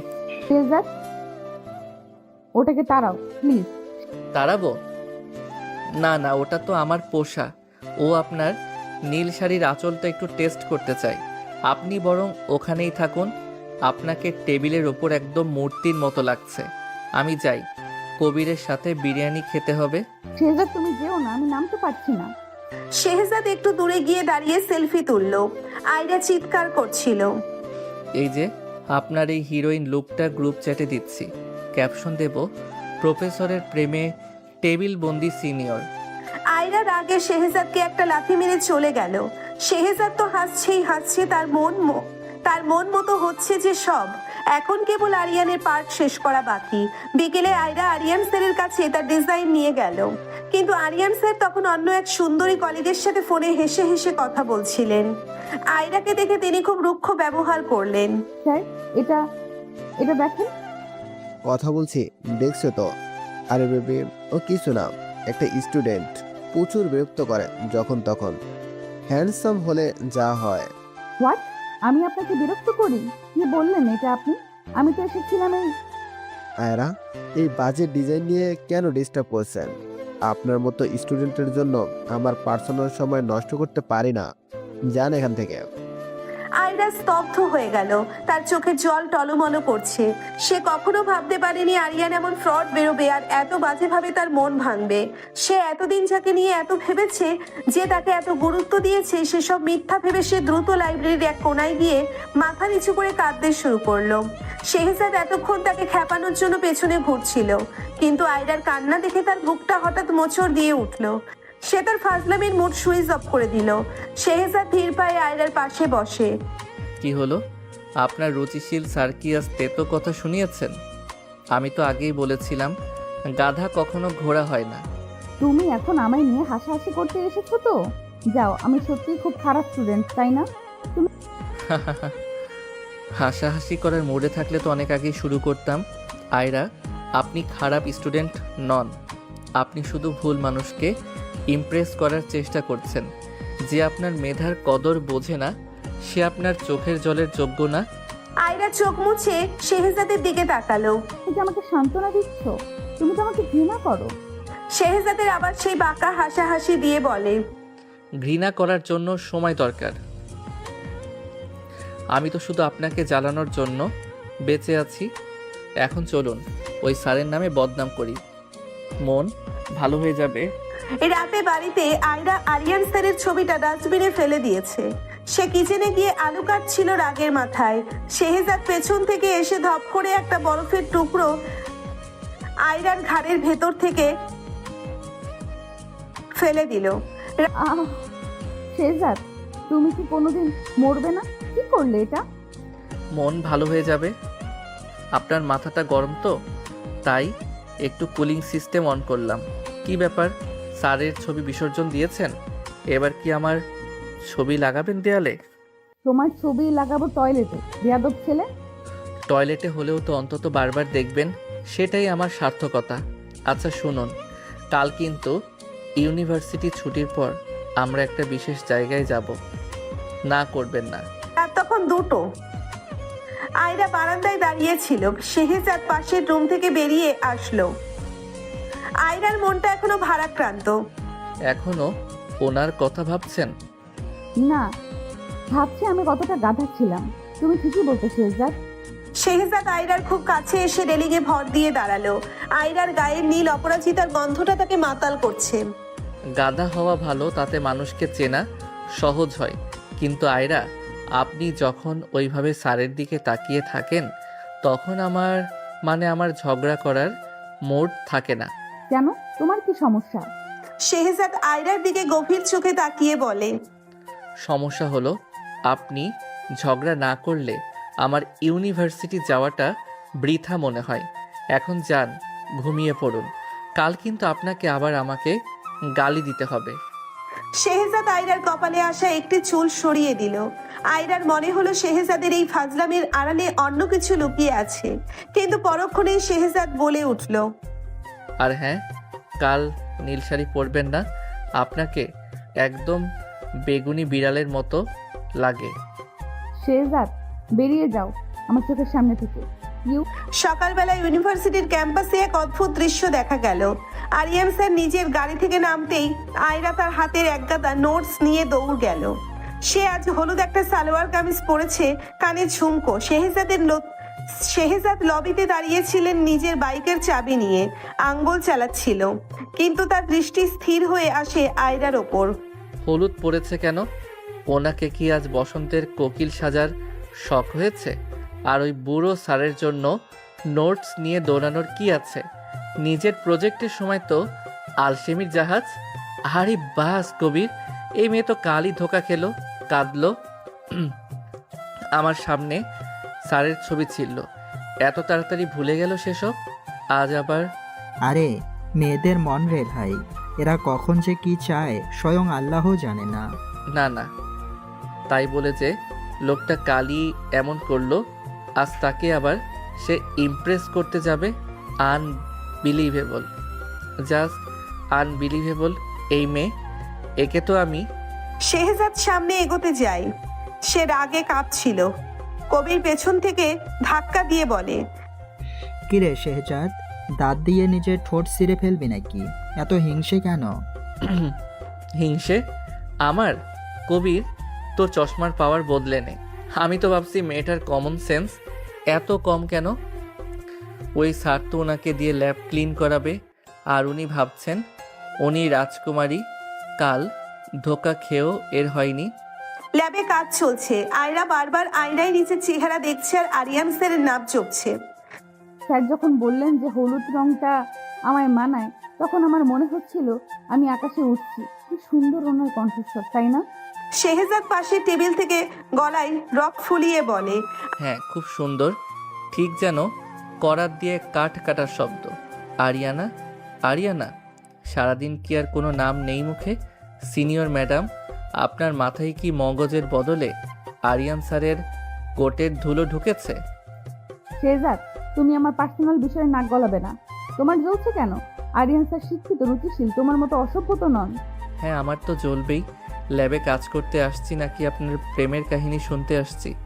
আর শুনুন, ওই স্যার যে আপনার পিঠ পিছে আপনাকে সিলি গার্ল বলে হাসাহাসি করে, সেটা জানেন? কালও তো কতগুলো বলল, খুব তো কাঁদছিলেন। এখন আয়রা রাগে আগুন হয়ে যায়। মিথ্যাবাদী, তুমি সহ্য করতে পারছো না যে উনি আমাকে গুরুত্ব দেন। তুমি হিংসে করছো।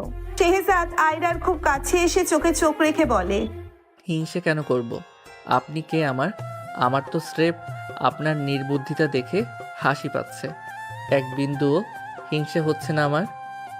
সোজা শেহজাদ হনহন করে ল্যাব থেকে বেরিয়ে গেল, কিন্তু তার বুক তখন ধরফর করছে। সে নিজের মনেই বিড়বিড় করলো, কেন আমার এত রাগ হচ্ছে? কেন ওই স্যারের হাতটা আয়রার মাথায় দেখলে মনে হয় হাতটা ভেঙে দেই? আমি কি এই বদমেজাজি ডাইনোসরের প্রেমে পড়লাম? না, ইম্পসিবল। ইউনিভার্সিটি থেকে ফেরার পথে আয়রার রিক্সাটা হুট করে নষ্ট হয়ে গেল। শেহজাদ পাশ দিয়ে বাইক নিয়ে যাচ্ছিল। সে দেখলো আরিয়ান স্যারের গাড়িটা পাশ দিয়ে চলে গেল, কিন্তু আয়রাকে দেখেও থামলো না। শেহজাদ বাইক থামিয়ে বাঁকা হাসি দিয়ে বলে, কি সিনিয়র ম্যাডাম, আপনার ক্রাশ তো গাড়ি নিয়ে উড়াল দিলেন। আপনাকে রোদে পুড়ে যাওয়ার জন্য ফেলে রেখে এখন কি পদব্রজে বাড়িতে যাওয়ার ইচ্ছা? স্যার হয়তো আমায় দেখেননি। তুমি যাও তো এখান থেকে। দেখেননি নাকি দেখতে চাননি? যাই হোক, উঠুন বাইকে। রোদে আপনার ওই ফর্সা মুখ তো একদম টমেটো হয়ে গেছে, দেখতে ভূতের মতো লাগছে। আয়রা অনিচ্ছা সত্ত্বেও শেহজাদের বাইকে বসলো। রাস্তাটা ছিল খুব ভাঙাচোরা, একটা বড় গর্তই। বাইকটা পড়তেই আয়রা ভয়ে শেহজাদকে পেছন থেকে শক্ত করে জড়িয়ে ধরলো। শেহজাদের শরীরের ভেতর দিয়ে যেন 1000 ভোল্টের বিদ্যুৎ বয়ে গেল। সে এক মুহূর্তের জন্য বাইকের ব্যালেন্স হারিয়ে ফেললো। শেহজাদ গলার স্বর গম্ভীর করে বলল, এই ছাড়ুন, এত জোরে ধরার দরকার নেই, আমি মরে যাচ্ছি না। চুপ করো। অ্যাক্সিডেন্ট করলে তো আমার হাড়গোড় ভাঙবে। তোমার হাড়ের তো অনেক দাম। শেহজাদ আয়নায় আয়রার মুখটা দেখলো। আয়রার মাথাটা তার মিঠের উপর। শেহজাদের মনে হলো রাস্তাটা যদি কোনো দিক শেষ না হতো। রাত 12টা। আয়রা ছাদে পায়চারি করছিল আরিয়ানের কথা ভেবে। হঠাৎ দেখলো শেহজাদ ছাদে একা কোনায় গিটার নিয়ে বসে আছে। সে আজ খুব শান্ত। তুমি এখানে কি করছো? আমার পিছু নিচ্ছ? আপনার ছাদ তো আপনার বাপের না, খালা জানে। আমি এখানে বাতাস খেতে আসছি, কিন্তু আপনি কেন? আরিয়ানের বিরহে দেবদাস হওয়ার প্ল্যান? শেহজাদ, তুমি কি সবসময় ঝগড়া করবে?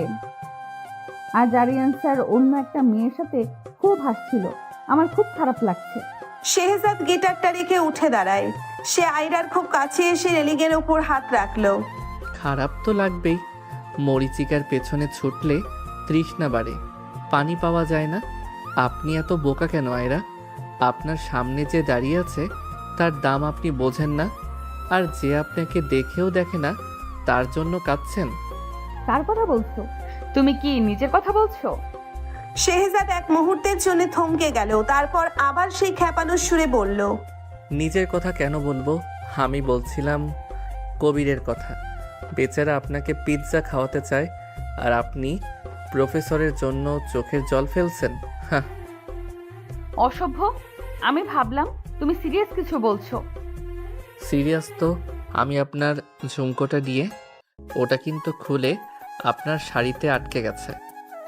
শেহজাদ নিচু হয়ে আয়রার কানের কাছে হাত বাড়িয়ে ঝুমকোটা ঠিক করে দিতে গেল। আয়রার তপ্ত নিঃশ্বাস শেহজাদের হাতে লাগছে। শেহজাদের মনে হলো তার পৃথিবীটা আয়রার এই কাজল কালো চোখে আটকে গেছে। সে মনে মনে নিজেকে জিজ্ঞেস করলো, আমি কি তবে সত্যি হেরে গেলাম? আমি কি ওর প্রেমে পড়ছি? পরদিন সকালে ল্যাবে আরিয়ান স্যার আয়রাকে ডেকে পাঠালেন। তিনি চাইলেই আয়রাকে যেন আর তার জন্য কফি বানিয়ে আনে। আয়রা যখন কফি নিয়ে যাচ্ছিল, শেহজাদ ইচ্ছে করে তার পায়ের সামনে একটা পেন্সিল ফেলে দিল। আয়রা হুমড়ি খেয়ে পড়লো আর পুরো কফিটা আরিয়ান স্যারের দামি শ্বেত শুভ্র শার্টে পড়ে গেল। আয়রা, ইউ স্টুপিড গার্ল, আমার এই শার্টের দাম আপনি জানেন? Get out of my lab. Ayra কান্নায় ভেঙে পড়লো। সরি স্যার, আমি শেহজাদ ভিতরে ঢুকে বলে, ও স্যার, এত রাগের কি আছে? শার্ট তো ধোয়া যাবে, কিন্তু আয়রার এই চোখের জল তো আর ধোয়া যাবে না। আপনি কি একজন আর্কিটেক্ট নাকি একজন শার্টের ডিলার? এত ইগো কেন আপনার? শেহজাদ, তুমি আমার সাথে বেয়াদবি করছো? বেয়াদবি না স্যার, এটা প্রোটেস্ট। আপনার মতো মানুষের কাছে আমার জুনিয়র, আমার সিনিয়র অপমানিত হবে, এটা আমি মেনে নেব না। ল্যাব থেকে বেরিয়ে আয়রা বৃষ্টির নিচে দাঁড়িয়ে কাঁদছে। শেহজাদ ছাতা নিয়ে পাশে এসে দাঁড়ালো। তুমি কেন সব সময় আমার ঝামেলা বাড়াও? স্যার আমাকে খুব বকলেন তোমার জন্য। বকেছেন তো ভালো হয়েছে, অন্তত চশমাটা তো খুললো আপনার। ওই লোকটা আপনাকে সম্মান করে না, আর আপনি কেন কাঁদছেন? আপনি তো বদমেজাজি আয়রা, যে কাউকে রেহাই দেয় না। আমার সাথে ঝগড়া করুন না, এই বৃষ্টিতে আমাকে একটা ঘুষি মারুন, তাও কাঁদবেন না। তুমি কেন আমার জন্য স্যারের সাথে ঝগড়া করলে? তোমার কি লাভ? শেহজাদ ছাতাটা আয়রার হাতে দিয়ে বৃষ্টির মধ্যে ভিজে হাঁটতে হাঁটতে, লাভ নেই কোনো। তবে কেউ যখন আমার জিনিসের ওপর আমার ঝগড়া করার পার্টনারের ওপর চিল্লায়, তখন আমার মাথায় রক্ত উঠে যায়। কেন জ্বলে আমার, সেটা আমি নিজেও জানি না। শেহজাদ বৃষ্টির মধ্যে একা হাঁটতে হাঁটতে নিজেকে গালি দিল। শালা শেহজাদ, তুই শেষ। তুই ওই ডাইনোসরটার মায়ায় পড়ে গেছিস। সকালবেলা আয়রাকে দেখে মনে হচ্ছে সে কোনো মেঘের ওপর দিয়ে হাঁটছে। হাতে আরিয়ান স্যারের জন্য একগুচ্ছ রজনীগন্ধা। আজ স্যারের জন্মদিন, অন্তত আয়রার ডায়েরিতে তাই লেখা। শেহজাদ করিডোরে দাঁড়িয়ে আয়রার এই উৎসাহ দেখছিল আর নিজের নখ কামড়াচ্ছিল। রজনীগন্ধা, ওনার কি আর কোনো কাজ নেই? ওই বুকের জন্য এখন কি ভজন গাইতে হবে? কেন আমার বুকটা এইভাবে ধুকপুক করছে? আমি কি সত্যি এই ঝগড়ুটে মেয়েটার প্রেমে পড়ছি? না না, এটা স্রেফ বদহজম। এই মেয়েটাও বদলাবে না, অপমান হবে আর ছ্যাঁচড়ার মতো আবার সেখানে যাবে, আর আমিও আবার তার মান ভাঙাতে যাব। ধুর। কবির পেছন থেকে ধাক্কা দিয়ে বলে, কিরে শেহজাদ, আয়রার ফুল দেখে কি তোর হৃৎপিণ্ডটা ফুলদানি হয়ে গেছে? মুখটা তোর একদম বিস্বাদ চাটনির মতো হয়ে আছে কেন? চুপ কর কবির, আমি তো ভাবছি ওই আরিয়ান স্যারের কথা। লোকটা তো শুধু সুযোগ সন্ধানী না, একটা আস্ত গিরগিটি। আয়রা তো এখনো বোকা স্বর্গের বাসিন্দা। এত কিছুর পরও ওর শিক্ষা হচ্ছে না রে। আসলেই ভাবি একটা বোকা। চুপ শালা। ভাবি না, ওটা আলী, পচা আলু, কুমড়ো মেয়ে একটা। মাথায় ঘু ছাড়া কিছু নেই ওর। আয়রা খুব সাবধানে আরিয়ান স্যারের কেবিনের দরজায় নক করতে গেল। দরজাটা একটু ফাঁকা ছিল। আয়রা ভাবলো সারপ্রাইজ দেবে, কিন্তু ভেতরে উকি দিতেই আয়রার পৃথিবীটা যেন এক মুহূর্তের জন্য থমকে গেল। আরিয়ান ফোনে খুব মিষ্টি স্বরে বলে, হ্যাঁ প্রিয়তমা, আজ রাতে তোমার পছন্দের সেই রেস্টুরেন্টে যাব। ওই রেস্টুরেন্টের সাথে একটু নাটক না করলে কি আর চলে? আয়রা মেয়েটা তো একদম আমার পায়ে পড়ে থাকে। স্রেফ নিজের কাজগুলো করিয়ে নেওয়ার জন্যই ওর সাথে একটু হেসে কথা বলি। বউ আমার একজনেই, তুমি। আয়রার হাতের ফুলের তোড়াটা মেঝেতে পড়ে গেল। তার চোখের জলে কাজল ধুয়ে গাল বেয়ে পড়তে শুরু করলো। সে এক মুহূর্তের জন্য পাথর হয়ে গেল। যে মানুষকে সে দেবতার আসনে বসিয়েছিল সে তাকে স্রেফ একটা কাজের মানুষ ভাবছে। সে ভেবেছিল একটু আধটু না হয় এমন ছিল, পুরুষ মানুষ থাকে, কিন্তু তাই বলে বিবাহিত হয়ে তার আবেগের সুযোগ নিয়ে সে তাকে দিয়ে কাজ করাবে? আয়রা হন্তদন্ত হয়ে কান্না লুকিয়ে করিডোর দিয়ে দৌড়ে বের হতে চাইল। আয়রা যখন কান্না ভেজা চোখে করিডোর দিয়ে যাচ্ছিল তখন সামনেই দাঁড়িয়েছিল শেহজাদ আর কবির। শেহজাদ আয়রার অবস্থা দেখেই বুঝে গেল কিছু একটা ঘটেছে, কিন্তু তার স্বভাবজাত বেয়াদবি তো আর যাবে না। ওরে বাবা, সিনিয়র ম্যাডামকে তো একদম দেবদাস শিরোনাম সিনিয়র ম্যাডামকে তো একদম দেবদাস সিনেমার পার্বতী লাগছে। কি হলো? ফুলগুলো কি স্যার আপনার নাকে ঘষে দিয়েছেন নাকি? আরিয়ান ভক্তির কি এই করুণ পরিণতি? আরে আয়রা আপু, আপনার চোখ তো একদম লাল টমেটো। স্যার কি আপনার নোটস পছন্দ করেননি? আয়রা কান্না চেপে চিৎকার করে। তোমাদের তাতে কি? তোমরা সব সময় কেন আমার পেছনে পড়ে থাকো? তোমাদের মতো অসভ্য এই পৃথিবীতে আর নেই। শেহজাদ বাঁকা হাসি হেসে আয়রার খুব কাছে এসে, আমরা অসভ্য হতে পারি, কিন্তু আমরা মুখোশধারী নই। আমরা অন্তত বউ লুকিয়ে স্টুডেন্টদের সাথে প্রেম প্রেম খেলা করি না। কি হলো, স্যারের আসল রূপটা কি একটু বেশি উজ্জ্বল ছিল? তুমি জানতে, তুমি আগে কেন বলনি? আরে আমি তো জুনিয়র, আমার কথা কি আপনি শুনতেন? আর আগে তো বলেছি স্যার ঠিকঠাক না আপনার জন্য। আপনি তো আকাশের চাদর দিয়ে স্যারের জন্য ঘর বাঁধছিলেন, এখন সেই ঘর ধসে পড়েছে, তাই আমাকে গালি দিচ্ছেন? বাহ! আয়রা আর সহ্য করতে পারলো না। তার নিজের নির্বুদ্ধিতার জন্য লজ্জায় আর শেহজাদের বিদ্রুপে সে ফেটে পড়ল। শেহজাদ চৌধুরী, তুমি আমার এই বিপদে মজা নিচ্ছ? তুমি জানো না একটা মেয়ের কতটা কষ্ট হয় যখন তার বিশ্বাস ভাঙে? তুমি আস্তে আস্তে ইতর হতে পারি, কিন্তু আমি অন্তত আপনাকে মিথ্যে স্বপ্নে ভাসাইনি। এখন যান, ওই স্যারের জন্য আরও কয়েকটা বছর নষ্ট করুন। আয়রা রাগে গজগজ করতে করতে ক্যাম্পাস ছেড়ে বেরিয়ে গেল। সে ঠিক করলো সে আর কোনোদিন শেহজাদের মুখ দেখবে না। সে সোজা খালার বাসায় গিয়ে নিজের ঘরে ঢুকে দরজা বন্ধ করে দিল। রাত 12টা। আয়রা খালার বাসার ছাদে দাঁড়িয়ে অঝরে কাঁদছে। ঠিক তখনই ছাদের কোণা থেকে সেই পরিচিত করা পারফিউমের গন্ধ নাকে এলো। শেহজাদ ওখানে আগে থেকেই বসে গিটার বাজাচ্ছিল। তুমি এখানেও আমার পিছু নিয়েছো? তুমি কি আমাকে এক মুহূর্তের জন্য শান্তিতে থাকতে দেবে না? শেহজাদ গিটার থামিয়ে উঠে দাঁড়ায়। পিছু নেইনি, আমিও তো এখানেই থাকি, ভুলে গেছেন? আর আপনার কান্নার আওয়াজে তো কাকগুলো ভয় পেয়ে পালাচ্ছে। এত কিসের কান্না? ওই লম্পট লোকটার জন্য? তুমি বুঝবে না শেহজাদ, তুমি কোনোদিন কাউকে শ্রদ্ধা করনি, ভালোবাসোনি। শেহজাদ হুট করে আয়রার খুব কাছে এসে তার কবজিটা শক্ত করে ধরলো। ভালোবাসিনি মানে? আমি ভালোবাসি কিনা সেটা জানার জন্য আপনার ওই চশমাটা একটু পরিষ্কার করা দরকার। আপনি ওই ধুলোর পেছনে ছুটছেন, আর আপনার সামনে যে আসল মানুষ দাঁড়িয়ে আছে তাকে শুধু গালি দিচ্ছেন। ছাড়ো আমায়, তুমি শুধু আমাকে অপমান করতে জানো। অপমান না, ওটা হলো রিয়েলিটি চেক। আপনার ওই স্যার বিবাহিত, তার বউ আছে, আর আপনি ভাবছিলেন আপনি তার স্বপ্ন সুন্দরী। একটু তো বুদ্ধি বাড়ান সিনিয়র ম্যাডাম।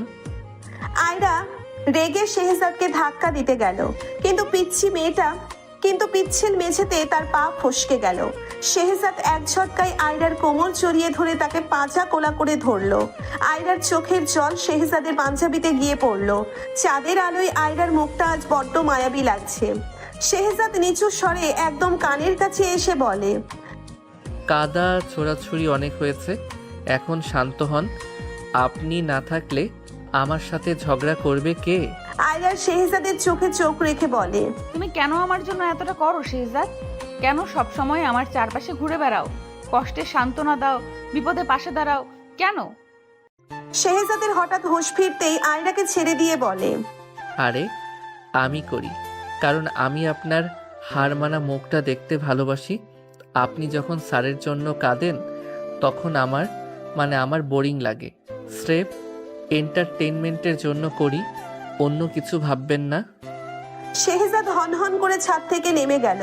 তার হৃৎপিণ্ড তখন 100 মিটার দৌড় প্রতিযোগিতায় নেমেছে। সে নিজের মনেই নিজেকে গালি দিল। শালা শেহজাদ, তুই কি শেষ পর্যন্ত এই ডাইনোসরটার মায়ায় পড়ে গেলি? কেন তোর এত জ্বলছিল যখন ও আরিয়ানের নাম নিচ্ছিল? তুই কি সত্যি ওর প্রেমে পড়লি? না, এটা হতে পারে না। এই রাত তখন 2টো। শহরের কোলাহল থেমে গেছে। আয়রা ছাদে রেলিং ধরে দাঁড়িয়ে আছে। তার চোখের জল এখন শুকিয়ে গালের ওপর কালচে দাগ ফেলেছে। সে ভাবছে যে আরিয়ান স্যারকে সে আদর্শ ভাবতো, তিনি তাকে স্রেফ নিজের কাজ করিয়ে নেওয়ার কামলা ভাবতেন। অথচ এই শেহজাদ যাকে সে সারাদিন গালি দেয়, সেই তাকে সবসময় চোখে আঙ্গুল দিয়ে সত্যিটা দেখানোর চেষ্টা করেছে। শেহজাদ অনেকক্ষণ অপেক্ষা করার পরও আয়রাকে নিচে আসতে দেখলো না। বুঝলো সে এখনো ছাদেই কান্না করছে। ছাদের কোণা থেকে ধীর পায়ে আয়রার পেছনে গিয়ে দাঁড়ালো। তার হাতে একটা টিস্যু বক্স আর একটা মগ ধোয়া ওঠা কফি গরম। সে এক মুহূর্ত দ্বিধা করলো, তারপর আয়রার একদম পাশে গিয়ে দাঁড়ালো। শেহজাদ খুবই নিচু স্বরে বেয়াদবি ভাবটা কমিয়ে বলে, এই যে সিনিয়র ম্যাডাম, কতক্ষণ আর ওই বাসি কান্নার প্রদর্শনী করবেন? কফিটা নিন, অন্তত গলাটা তো ভিজবে। আয়রা না তাকিয়েই বলে, দরকার নেই। তুমি কেন আসছো এখানে?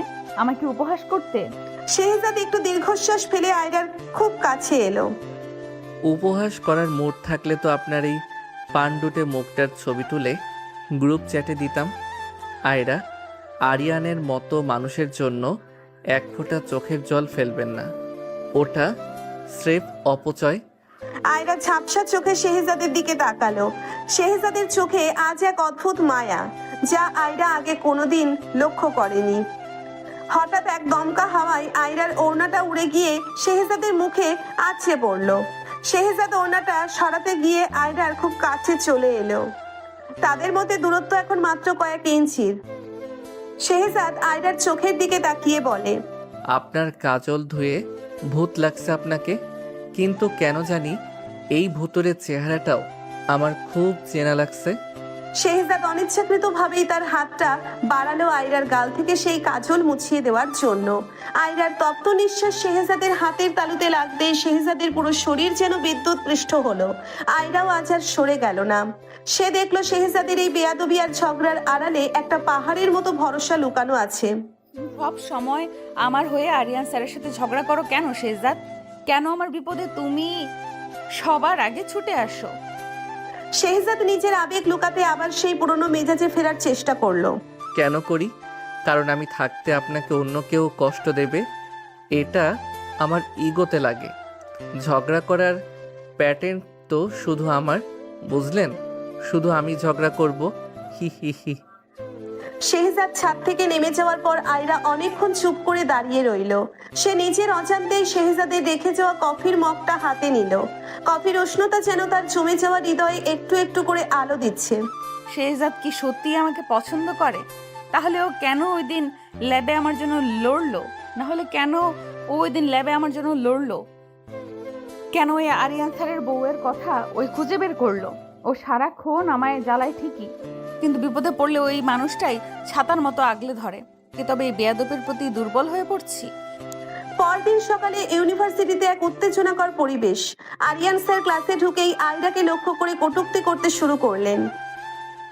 আয়রা, কালকের ঘটনার পর আপনি ল্যাবে আসার সাহস পান কিভাবে?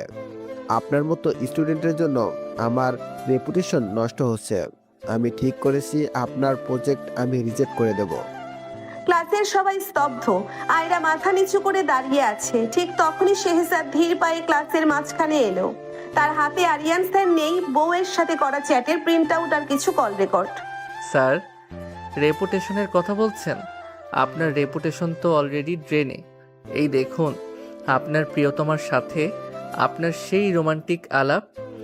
আর হ্যাঁ, চৌধুরী সাহেবকে আমি অলরেডি একটা মেইল করেছি আপনার এই মাল্টিপল অ্যাফেয়ার নিয়ে। তুমি আমার ক্যারিয়ার নষ্ট করতে চাও শেহজাদ? ক্যারিয়ার আপনি নিজেই নষ্ট করেছেন স্যার। আয়রার মতো ট্যালেন্টেড স্টুডেন্টকে আপনি স্রেফ ব্যক্তিগত কাজে ইউজ করেছেন। এখন ব্যাগ গোছান। চৌধুরী সাহেব আপনাকে এখনই রেখেছেন। আরিয়ান স্যার কেবিন থেকে অপমানিত হয়ে বেরিয়ে যাওয়ার পর করিডোরে আয়রা শেহজাদকে থামালো। আয়রার চোখে কৃতজ্ঞতা আর এক অজানা ভালোবাসা। Shehzad, thank you. তুমি আজ যা করলে আমার নিজের ভাই থাকলেও হয়তো এতটা করতো না। তুমি কেন আমার জন্য নিজের ক্যারিয়ার রিস্কে নিলে? শেহজাদ বাঁকা হাসি দেয়, কিন্তু মনে মনে চলছে আরে রিস্ক কিসের? ওই স্যারকে দেখলে আমার এমনি অ্যালার্জি হতো। আপনাকে বাঁচানো তো ওসিলা মাত্র। আর শোনো, ক্যারিয়ার আমার কেউ নষ্ট করতে পারবে না। আমি শেহজাদ চৌধুরী। আয়রা একটু কাছে এসে শেহজাদের হাতটা ধরার চেষ্টা করলো। মিথ্যে বলো না শেহজাদ, আমি জানি তুমি কেন এমন করো। তুমি কি আমাকে... শেহজাদ হাতটা সরিয়ে নিয়ে নিজেকে মনে মনে গালি দিল। শালা শেহজাদ, স্বীকার করিস না, ইগো ধরে রাখ। আমি আপনাকে কি, আমি কি আপনার ওই হিরো আরিয়ান? আমি তো সেই অসভ্য জুনিয়র। এখন যান, প্রজেক্টের কাজ শেষ করুন ডাইনোসর ম্যাডাম। বিকেলে খালার বাসায় আয়রা রান্নাঘরে শেহজাদের জন্য তার প্রিয় বিরিয়ানি রান্না করছে। কবির সেখানে হানা দিল। ওহো আয়রা আপু, আজকে সূর্য পশ্চিম দিকে উঠেছে। শেহজাদের জন্য বিরিয়ানি, প্রেমের হাওয়া কি তবে গায়ে লাগছে? আয়রা লজ্জায় লাল হয়ে যায়। চুপ করো কবির, ও আজ অনেক বড় একটা সাহায্য করেছে, এই কৃতজ্ঞতা থেকে রাখছি। শেহজাদ ড্রয়িং রুমে বসে টিভি দেখছিল। সে নিজের মনেই ভাবছে, কেন আয়ারার ওই কৃতজ্ঞতাপূর্ণ চাহনি আমাকে পাগল করে দিচ্ছে? কেন আমার ইচ্ছে করছে ওকে সারা জীবনের মতো জাপটে ধরে রাখি? আমি কি সত্যি আয়ারার প্রেমে পড়ে গেছি? ছি, আমি তো বেয়াদব। আমি প্রেম করব কেন? সকালবেলা ইউনিভার্সিটি ক্যাম্পাসে এক দামি লাল রঙের স্পোর্টস কার এসে থামলো। গাড়ি থেকে নামলো এক তরুণী, পরনে ওয়েস্টার্ন ড্রেস, চোখে দামি সানগ্লাস আর চলনে এক অদ্ভুত আভিজাত্য। সে আর কেউ নয়, শেহজাদের স্কুল জীবনের পুরনো বন্ধু শাইনা। শাইনার বাবা এই ইউনিভার্সিটিতে নতুন ডোনার, তাই তার দাপট একটু বেশি। শাইলা ভিড়ের মাঝে শেহজাদকে দেখে চিৎকার করে, Shehzad, my God, I miss you so much. Shaina দৌড়ে এসে সবার সামনে শেহজাদকে জড়িয়ে ধরলো। শেহজাদ প্রথমে একটু থতমত খেলেও পরক্ষণেই আর চোখে দেখলো আয়রা দূরে দাঁড়িয়ে ফাইল হাতে স্তম্ভিত হয়ে দেখছে। শেহজাদের ভেতরের শয়তানটা যেন জেগে উঠলো। সে বলল, আয়রা তো আরিয়ানের জন্য আমাকে খুব জ্বালিয়েছে, এবার একটু শোধ নেওয়ার পালা। শেহজাদ শাইনার কোমর জড়িয়ে ধরে হাসি মুখে, আরে শাইনা, তুই এত সুন্দর হয়ে গেছিস কেন? আমি তো তোকে চিনতেই পারছিলাম না। তুই কি সত্যি এখানে জয়েন করলি? ইয়েস জানো, তোর জন্য তো আমি লন্ডন ছেড়ে এখানে চলে এলাম। এখন তো আমরা সারাদিন একসাথে থাকবো। আয়রা দূরে দাঁড়িয়ে নিজের হাতের ফাইলটা এত জোরে চেপে ধরলো যে সেটা প্রায় দুমড়ে গেল। আয়রার মনে হচ্ছে তার বুকের ভেতর কেউ মরিচের গুঁড়ো ছিটিয়ে দিয়েছে। সে গটগট করে তাদের পাশ দিয়ে যাওয়ার সময় শেহজাদ তাকে থামলো। আরে সিনিয়র ম্যাডাম, পরিচয় করিয়ে দেই, এ হলো শায়না, আমার খুব স্পেশাল ফ্রেন্ড। আর শায়না, উনি হলেন আয়রা আপু, আমাদের ডিপার্টমেন্টের সবচেয়ে সিরিয়াস আর বদমেজাজি সিনিয়র। আয়রাকে অবজ্ঞার চোখে দেখে। ও হ্যালো আপু, শেহজাদ তো দেখি খুব অদ্ভুত মানুষের সাথে চলাফেরা করে। চলো শেহজাদ, আমরা কফি শপে যাই। আমার ক্লাস আছে। আর শেহজাদ, জুনিয়রদের সাথে এত মাখামাখি ক্যাম্পাসে না করাই ভালো। নিয়ম কানুন শেখো। নিয়ম কানুন তো বোরিং মানুষের জন্য। আমি আর শায়না তো একটু রোমান্টিক নিয়ম বানাতে চাইছি, তাই না শায়না? কফি শপে আয়রা আর পিউ এক কোনায় বসে আছে। সামনেই শেহজাদ আর শাইনা। শেহজাদ ইচ্ছে করে শাইনার চুলে হাত দিচ্ছে, তাকে হাসাচ্ছে, আর মাঝে মাঝে আয়রার দিকে তাকিয়ে বাঁকা হাসি দিচ্ছে। আয়রা পিউকে ফিসফিস করে বলে, দেখ পিউ, ছেলেটা কতটা বেয়াদব। ওই মেয়েটা ওর গায়ে গড়িয়ে পড়ছে আর ও দাঁত বের করে হাসছে। ছি। আয়রা, তোর এত জ্বলছে কেন বলতো? তুই তো আরিয়ান স্যারের জন্য কম করিসনি। আমি স্যারের ব্যক্তিত্ব পছন্দ করতাম, আর এই মেয়েটা তো আস্ত একটা কার্টুন। আমি জাস্ট ডিসিপ্লিন নিয়ে ভাবছি। ঠিক তখন শাইনা শেহজাদের প্লেট থেকে চামচা দিয়ে তাকে কিছু খাইয়ে দিতে নিয়ে গেল। আয়রা আর সহ্য করতে পারল না। সে নিজের কফির মগ নিয়ে উঠতে গিয়ে ইচ্ছে করে শেহজাদের কেবিনের উপর ধাক্কা গেল। ও আই এম সরি শেহজাদ, তোমার এই স্পেশাল ফ্রেন্ডকে একটু দূরে বসতে বলো, আমার হাত লেগে যাচ্ছে। শেহজাদ উঠে দাঁড়িয়ে আয়রার হাতটা ধরে। হাত লেগে যাচ্ছে নাকি হিংসে লেগে যাচ্ছে সিনিয়র ম্যাডাম? শায়না খুব কিউট না? আপনার মতো সবসময় কপালে ভাঁজ ফেলে রাখে না তো, তাই হয়তো আপনার সহ্য হচ্ছে না। ল্যাবে প্রজেক্টের কাজ চলছে। শাইনা কিছুই পারে না, সে শুধু শেহজাদের হাত ধরে ঝুলছে। আয়রা নিজেই প্রজেক্টের মনোযোগ দিতে পারছে না। শেহজাদ, আমার হাতটা কেমন ব্যথা করছে, তুমি একটু টিপে দাও না। অবশ্যই, তুই বস এখানে। শেহজাদ আয়রার দিকে তাকিয়ে শাইনার হাত টিপে দিতে শুরু করলো। আয়রা রাগে মেঝের উপর পেন্সিল আছাড় মারলো। শেহজাদ চৌধুরী, এটা ল্যাব, মাসাজ পার্লার না। বাইরে গিয়ে এসব করো। আরে আপনিও তো সেদিন আমার হাত ব্যান্ডেজ করে দিচ্ছিলেন, তখন তো কিছু হয়নি। শায়না তো আমার নিজের মানুষ, ওর জন্য এটুকু তো করতেই পারি। আপনার কি খুব হিংসে হচ্ছে? হিংসে? আমার? তোমার মতো অসভ্যকে নিয়ে হিংসে করার চেয়ে বিষ খাওয়া ভালো। শেহজাদ, তাড়াতাড়ি চলো, বৃষ্টিতে ভিজলে আমার আবার কোল্ড অ্যালার্জি হয়। শেহজাদ আয়রাকে বৃষ্টিতে একা দাঁড়িয়ে থাকতে দেখে মনের ভিতরটা মোচড় দিয়ে উঠল, কিন্তু সে নিজেকে আটকালো। হ্যাঁ শায়না, চল। আয়রা আপু তো জাদরেল মানুষ, ওনার আবার কিসের বৃষ্টি? শেহজাদ শাইনাকে নিয়ে বাইকে চলে গেল। আয়রা বৃষ্টির মধ্যে একা দাঁড়িয়ে রইল। তার চোখে জল আর বৃষ্টির জল এক হয়ে গেল। সে ভাবলো, শেহজাদ কেন এমন করছে? ও কি সত্যি এই মেয়েটাকে পছন্দ করে? তবে কেন ও আমার জন্য আরিয়ান স্যারের সাথে লড়েছিল? কেন ও আমাকে ছাদের উপর সান্ত্বনা দিয়েছিল? রাত 12টা। আয়রা ছাদে দাঁড়িয়ে কাঁদছে। হঠাৎ দেখলো শেহজাদ ছাদে। সে আজ শাইনার সাথে অনেক সময় কাটিয়েছে। কি সিনিয়র ম্যাডাম, বৃষ্টির পানি দিয়ে চোখ ধোয়া শেষ হয়নি? শায়নার রূপ দেখে কি আপনার ঘুম হারাম হয়ে গেল? আয়রা রেগে শেহজাদের পাঞ্জাবি খামছে ধরে। তুমি একটা জানোয়ার শেহজাদ, তুমি ইচ্ছে করে আমাকে কষ্ট দাও।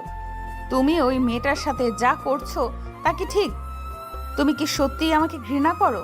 শেহজাদ আয়রাকে এক ঝটকায় নিজের কাছে টেনে নিল। আয়রার ভেজা চুল শেহজাদের নাকে লাগছে। আমি কি করছি না করছি তাতে আপনার কি? আপনি তো আরিয়ানের জন্য পাগল ছিলেন, এখন শায়না আসলে আপনার পিত্তি জ্বলে কেন?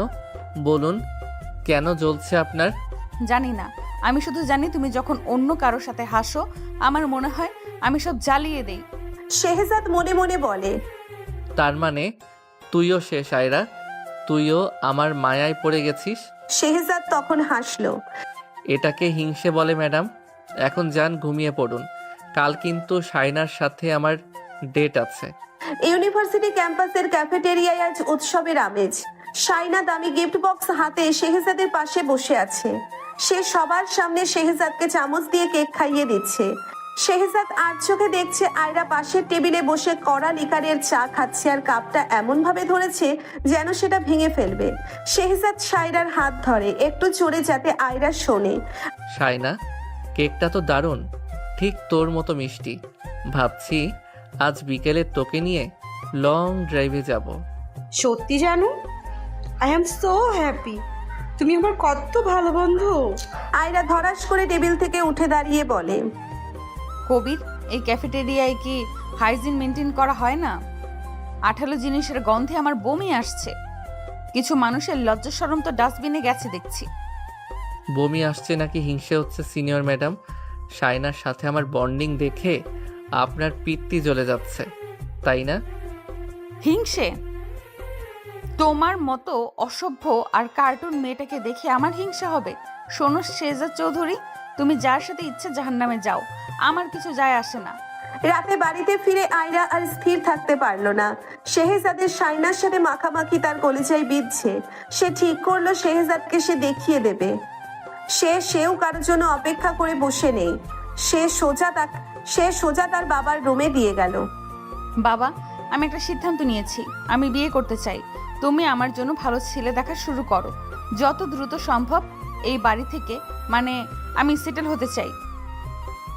সে কি মা, তুই না বললি পড়াশোনা শেষ না করে বিয়ে করবি না? আর শেহজাদের কথা আমার সামনে আনবে না বাবা। ও ওর জীবন নিয়ে ব্যস্ত, আমি আমার। তুমি শুধু ছেলে দেখো। পরের দিন সকালে খবরটা দাবানলের মতো ছড়িয়ে পড়লো। কবির দৌড়ে গিয়ে শেহজাদকে খবরটা দিল। দোস্ত, সর্বনাশ হয়ে গেছে। আয়রা আপু তো বিয়ে করার জন্য উঠে পড়ে লেগেছে। ওনার বাবা নাকি অলরেডি 3-4টা পাত্রের ছবি সিলেক্ট করেছেন। শেহজাদের হাতের কফি মগটা মেঝেতে পড়ে চুরমার হয়ে গেল। তার মুখটা এক মুহূর্তের জন্য ফ্যাকাশে হয়ে গেল। তার মনে হলো কেউ তার কলিজাটা টেনে বের করে নিচ্ছে। বিয়ে মানে কি? ও অন্য কারো হয়ে যাবে? অন্য কেউ ওকে আগলে ধরবে? অন্য কেউ ওর সাথে ঝগড়া করবে? না, এটা হতে পারে না। আয়রা শুধু আমার সাথে ঝগড়া করার জন্য জন্ম নিয়েছে। কিন্তু কেন আমার এত খারাপ লাগছে? আমি কি ওকে ভালোবাসি? না, ও তো আমার শত্রু। করিডোরে আয়রাকে দেখে শেহজাদ তার পথ আগলে দাঁড়ালো। শেহজাদের চোখ দুটো আজ লাল, চুলগুলো উস্কো খুস্কো। বিয়ে মানে কি আয়রা? আপনার কি মাথা খারাপ হয়ে গেছে? এই বয়সে বিয়ের ভূত চাপলো কেন? আয়রা অবজ্ঞার হাসি হেসে বলে, কেন? তুমি যদি শায়নার সাথে লং ড্রাইভে যেতে পারো, তবে আমি বিয়ে করলে তোমার সমস্যা কোথায়? আমার লাইফ আমি যাই করব, তুমি তোমার হট ফ্রেন্ডকে নিয়ে থাকো না। শেহজাদ আয়রার দুই কাঁধ ধরে দেওয়ালের সাথে চেপে ধরলো। শায়না আমার বন্ধু, কিন্তু আপনি অন্য কাউকে বিয়ে করতে পারেন না। আমি এটা হতে দেব না। আয়রা বুক ধরপড়ানি সামলে বলল, কেন হতে দেবে না? তুমি কে, আমার জুনিয়র, শত্রু নাকি কেউ না? উত্তর দাও শেহজাদ। শেহজাদ এক মুহূর্তের জন্য থমকে গেল, তারপর ইগো ধরে রেখে বলল, কারণ আপনি বিয়ে করলে আমার প্রজেক্টের কাজ কে করবে? হ্যাঁ, স্রেফ প্রজেক্টের জন্য আমি এটা হতে দেব না। আয়রা চোখের জল আড়াল করে, প্রজেক্টের জন্য অন্য মানুষ পাওয়া যাবে। পথ ছাড়ো শেহজাদ চৌধুরী। কাল আমাকে দেখতে পাত্রপক্ষ আসবে, আমার অনেক কাজ আছে। রাত 2টো। আয়রা ছাদে দাঁড়িয়ে আকাশের দিকে তাকিয়ে কাঁদছে। সে ভাবছে, শেহজাদ কেন একবারও বলল না যে ও আমাকে ভালোবাসে? কেন প্রজেক্টের অজুহাত দিল? ও কি সত্যি আমাকে ঘৃণা করে? অন্যদিকে শেহজাদ তার রুমে বসে আয়রার একটা ছবি, যেটা সে লুকিয়ে তুলেছিল, দেখে চিৎকার করে কাঁদছে। সে বারবার নিজেকে প্রশ্ন করছে, কেন জ্বলছে আমার? কেন আয়রাকে অন্য কারোর সাথে কল্পনা করলে আমার দম বন্ধ হয়ে আসছে? শেহজাদ, তুই কি সত্যি প্রেমে পড়েছিস? না, স্বীকার করিস না, ইগো হারাস না। পরের দিন আয়রার বাড়িতে পাত্রপক্ষ এসেছে। ছেলেটা একজন ডাক্তার, বেশ নম্র ভদ্র। আয়রা ড্রয়িং রুমে চা নিয়ে এলো। ঠিক তখনই শেহজাদ দরজা ধাক্কিয়ে ভেতরে ঢুকলো। পরনে তার ময়লা টি শার্ট, চুলে জল নেই, চুলে জেল নেই। শেহজাদ পাত্রের সামনে গিয়ে বলে, এই যে ভাই, আপনি আয়রাকে বিয়ে করতে আসছেন? আপনি জানেন ও রাতে কত জোরে নাক ডাকে, আর ও যে রান্নায় লবণ দিতে ভুলে যায় সেটা জানেন? আপনি কি সহ্য করতে পারবেন ওর বদ মেজাজ? শেহজাদ, তুমি এখানে কি করছো? বেরিয়ে যাও এখান থেকে। শেহজাদ পাত্রের হাত ধরে, ভাই, জীবনটা তেজপাতা হয়ে যাবে। এর চেয়ে ভালো পালান। ওনার সাথে ঝগড়া করা আপনার কাজ না, ওটা আমার ডিউটি। ড্রয়িং রুমে তখন পিনপতন নীরবতা। পাত্রপক্ষ শেহজাদের কথা শুনে হাঁ করে তাকিয়ে আছে। শেহজাদ তখনও থামেনি। সে একের পর এক আয়রার কাল্পনিক সব দোষ বলে যাচ্ছে। আয়রার বাবা লজ্জায় মাথা নিচু করে আছেন। Enough Shehzad Chowdhury, stop it. Ayra এক ঝটকায় শেহজাদের হাত ধরে তাকে টেনে দরজার কাছে নিয়ে গেল। তার চোখ দিয়ে তখন জল পড়ছে, কিন্তু সেটা রাগের না, অন্য কিছুর। তা সে নিজেও জানে না। তুমি আজ আমার সম্মান ধুলোই মিশিয়ে দিলে। তোমার সাহস কি করে হয় আমার বাড়িতে এসে এসব নাটক করার? বেরিয়ে যাও এখান থেকে।